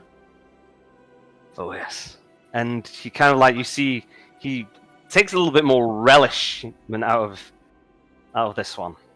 You know, he cut the face off the human Orat Juan when you're at the camp, but this one he's already got his thingy drawn, and he steps on the neck a little bit, kind of like pushes the head further into the snow so it's kind of hitting hard rock, and then just brings that axe down right into the side of the head, kind of splits through the temple and through the jaw. And Eileen, for no reason, in the back of the wagon while everybody's talking, you just feel this stabbing pain in the side of your face all of a sudden. And it just makes you physically scream out loud, and you just fall over to one side and hold onto your face.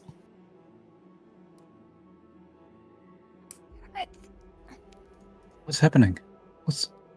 I'll quickly scramble to see what's happening with her, see if anything physical has happened.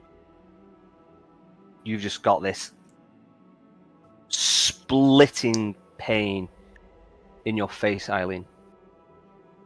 And even a hand under there's nothing, there's no blood or anything, but it was like nothing you have felt.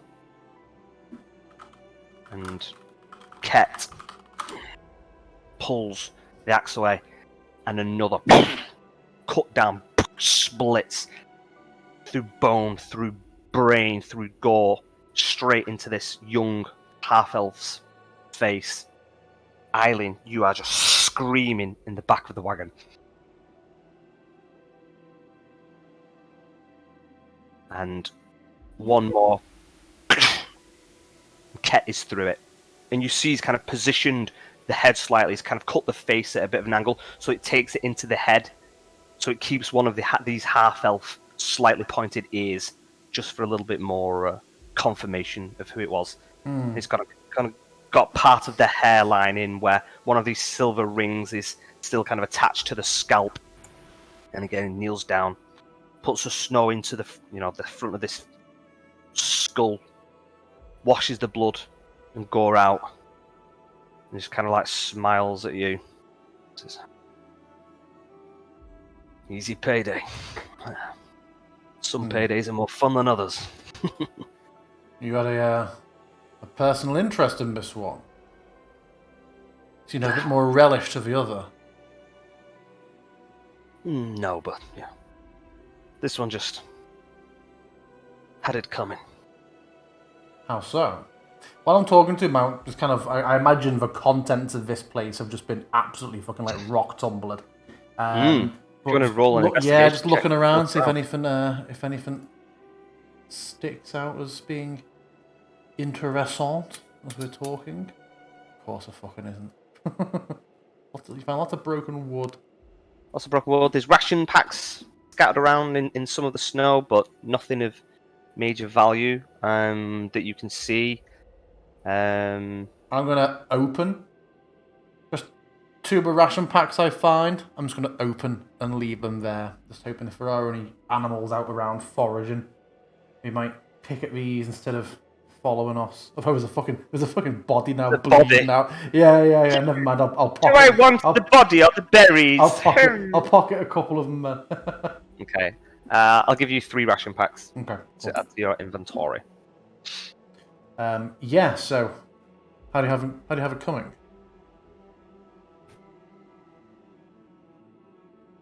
And he looks at you and says, "Well, you know how it is. You know, these kind, half-breeds,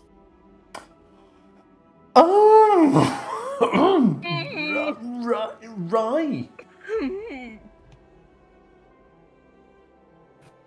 And he just says it casually, finishes washing the blood out, and then sticks the face in his bag. I'll confess, I'll confess my time in Afkatla was spent mostly restricted to the order hall. Half-breeds cause... what? Problematic? Yeah. Don't really try to fit in. You can say it for most folk, you know. Most of them, I suppose they're okay. Everyone has their uses, right? But, you know,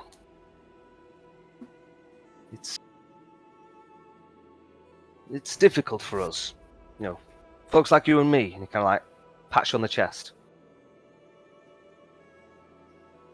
When we're to be like, you know, Aryans. Like, Jesus Christ. The group just hear an echo across the mountain, just yikes, yikes, yikes, yikes. I'm like, okay. I think we cannot hear anything but Eileen. Yeah. See, I think Gris would be obviously very, very not of this mindset, but would be genuinely curious on why someone does. Just depends how racist the DM wants to get. It's Careful. Life certainly has its challenges. Yes, and you know, the more people that don't stay where they came from, it makes it harder for the rest of us. You know, the human lands, you know, they're filled with all shapes and sizes these days. You've seen how your friends treated me. Your friends, your traveling companions, I suppose. You know, the moment they saw me, you know, they didn't treat me with the same respect or welcome that you did. You know, they treated me with contempt, and that's what happens from all down the Sword Coast. It's not uncommon. Sometimes it's easier for sticking with your own kind.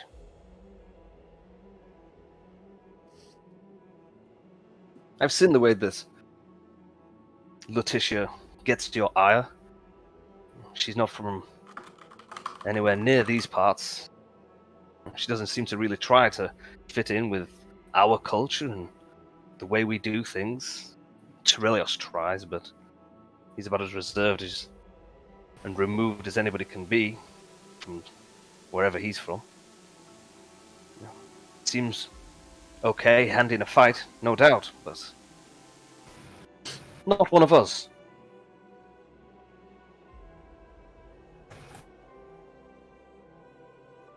And he just smiles and gives you a nod. Like, got to look after your own sometimes. And just starts walking like it's, you know, that's a done deal. That's the way it is. Yikes! I will. Yeah, I'll say nothing. I'll pick up. Maybe I only picked up like 2 ration packs before. Thought I'd leave the third one. But now he just kind of wants to do something with his hands for a moment. He just wants to sort of that third ration pack, but maybe was a bit out of reach or on a high shelf. He goes, "Oh, do you know what? I will reach it just so I've got something to fucking." You've not got Twitter. I don't feel like Sir Gris would be this awkward about it. I've not got what? There's no medieval Twitter, so I don't think that these types of, opinions and things are probably uncommon or not that. Yeah, absolutely. But still.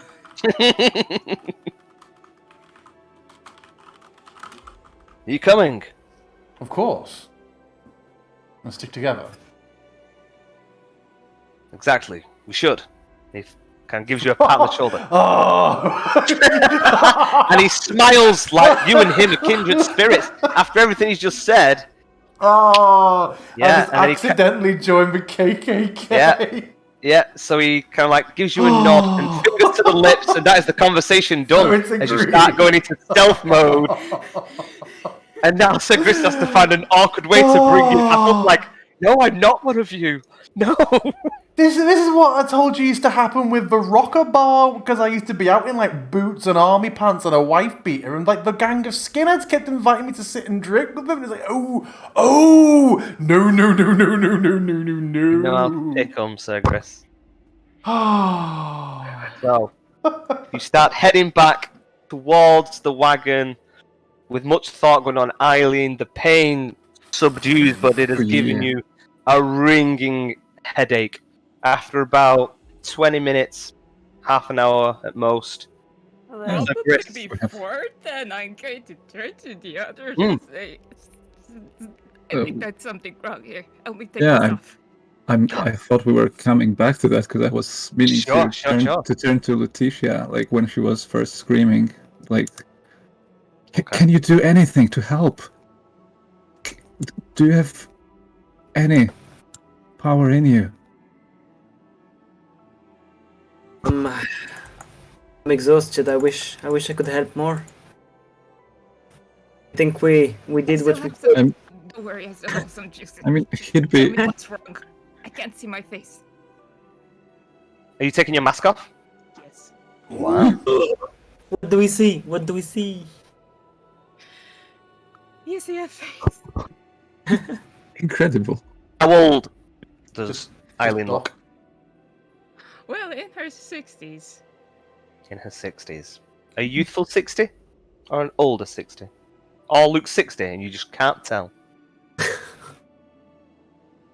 Middle 60s? Middle 60s. So she takes... I gave you the picture.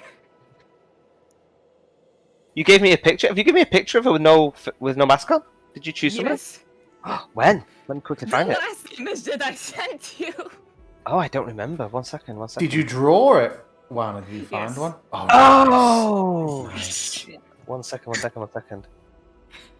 1 minute. If one works. Yes, it is. Oh, you did. Oh, I'm so sorry. Okay, one second. It will take me 1 moment. Well, you share it in Discord instead of... Well, no, because people want to see it, I'm sure. So. Oh, yeah, that's true. One it wa- Mickey. Person. Yeah. One Nikki. Hey, no, apparently our YouTube is really big. Yeah. At least two. Not after today. I hope this isn't an file, Eileen. No. We're gonna find like the League of Aryan Gamers are gonna start like, just raiding our streams now. This stream shall last 1,000 years. Okay. Holy shit! So. Like when they get back to the wagon, Griss's eyes are gonna be like just wide and down. It's just gonna be like, Ket's really racist. Okay, Eileen, 1 second. Let's pull up your thing. We'll get that. I've got at Eileen. Here we go. Hold on a minute. Oh, is it doing anything? Yeah, there we go. I'm not sure how big this file is, how quickly it'll pop up. Ooh, not nearly as monstrous as I expected. I was waiting for like no-nos or like Red normal Skull person. from Captain America. No, Oh, we're established. she looks like the sister of Gris, but like older. It's because it was drawn by the same person. She's my Grista. Krista. And so Eileen removes the mask and she's pointing and saying, "Look at my face. Is there anything there?" I think that's what you said. I can't remember what you said. Yes. I can't see my face. And I guess for the rest of you, you are, for a moment, kind of like taken aback as she's taken off. But then as she takes off, it's like, oh, you actually look considerably more normal than we suspected. I kept telling you that there was a face. What are you expecting? And there is no wounds. There is no visible scars or anything on the side of her face where she was touching. But other than the white pigmented skin that is just mottled all over her face, all in her hair. I don't see anything. It's No one, certainly.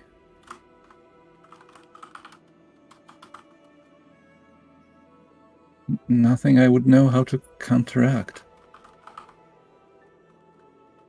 Does this sound like anything that I would be aware of? Medically speaking. I don't have a history with I guess. pain. I mean, I don't know. It could be like a severe migraine. It could be something far worse that you just suddenly got this shooting pain. Roll me a medicine check if you like. Probably that's probably the motion that she's going through. There are a variety of things that could cause a sudden stabbing pain. You've literally touched death in the last 24 hours twice. What kind of ramifications physically that has caused you? Blunt trauma? Could be that. It is odd. There was just two sharp, ringing pains right in the same spot. Just this line, this line of burning, searing pain that just flashed behind your eyes, into your face and behind your eyes, and then it was gone, and you've just got this residual slight headache, more from the memory of the pain than anything else. I think chronic pain under a list of problems it is.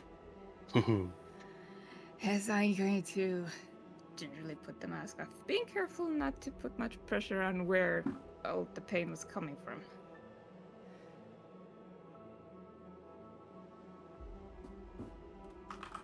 And the four of you, I guess Duke included, settling, and everyone's just kind of eyeballing, just kind of like looking to Eileen, unsure, looking around, waiting. And then after a while, Letitia at the back, you hear crumbling of rock and movement, and then you see Ket and Sir Gris finally climb over the ledge and come to the back of the wagon. Well, Ket, this is us. And as you all sidle up, and he will just gets in, he's like, "One of mine, I'm afraid. Wasn't your man. 2 down, 1 to go." And he leans into the sacks and just closes his eyes for a moment. Like, "We should get moving."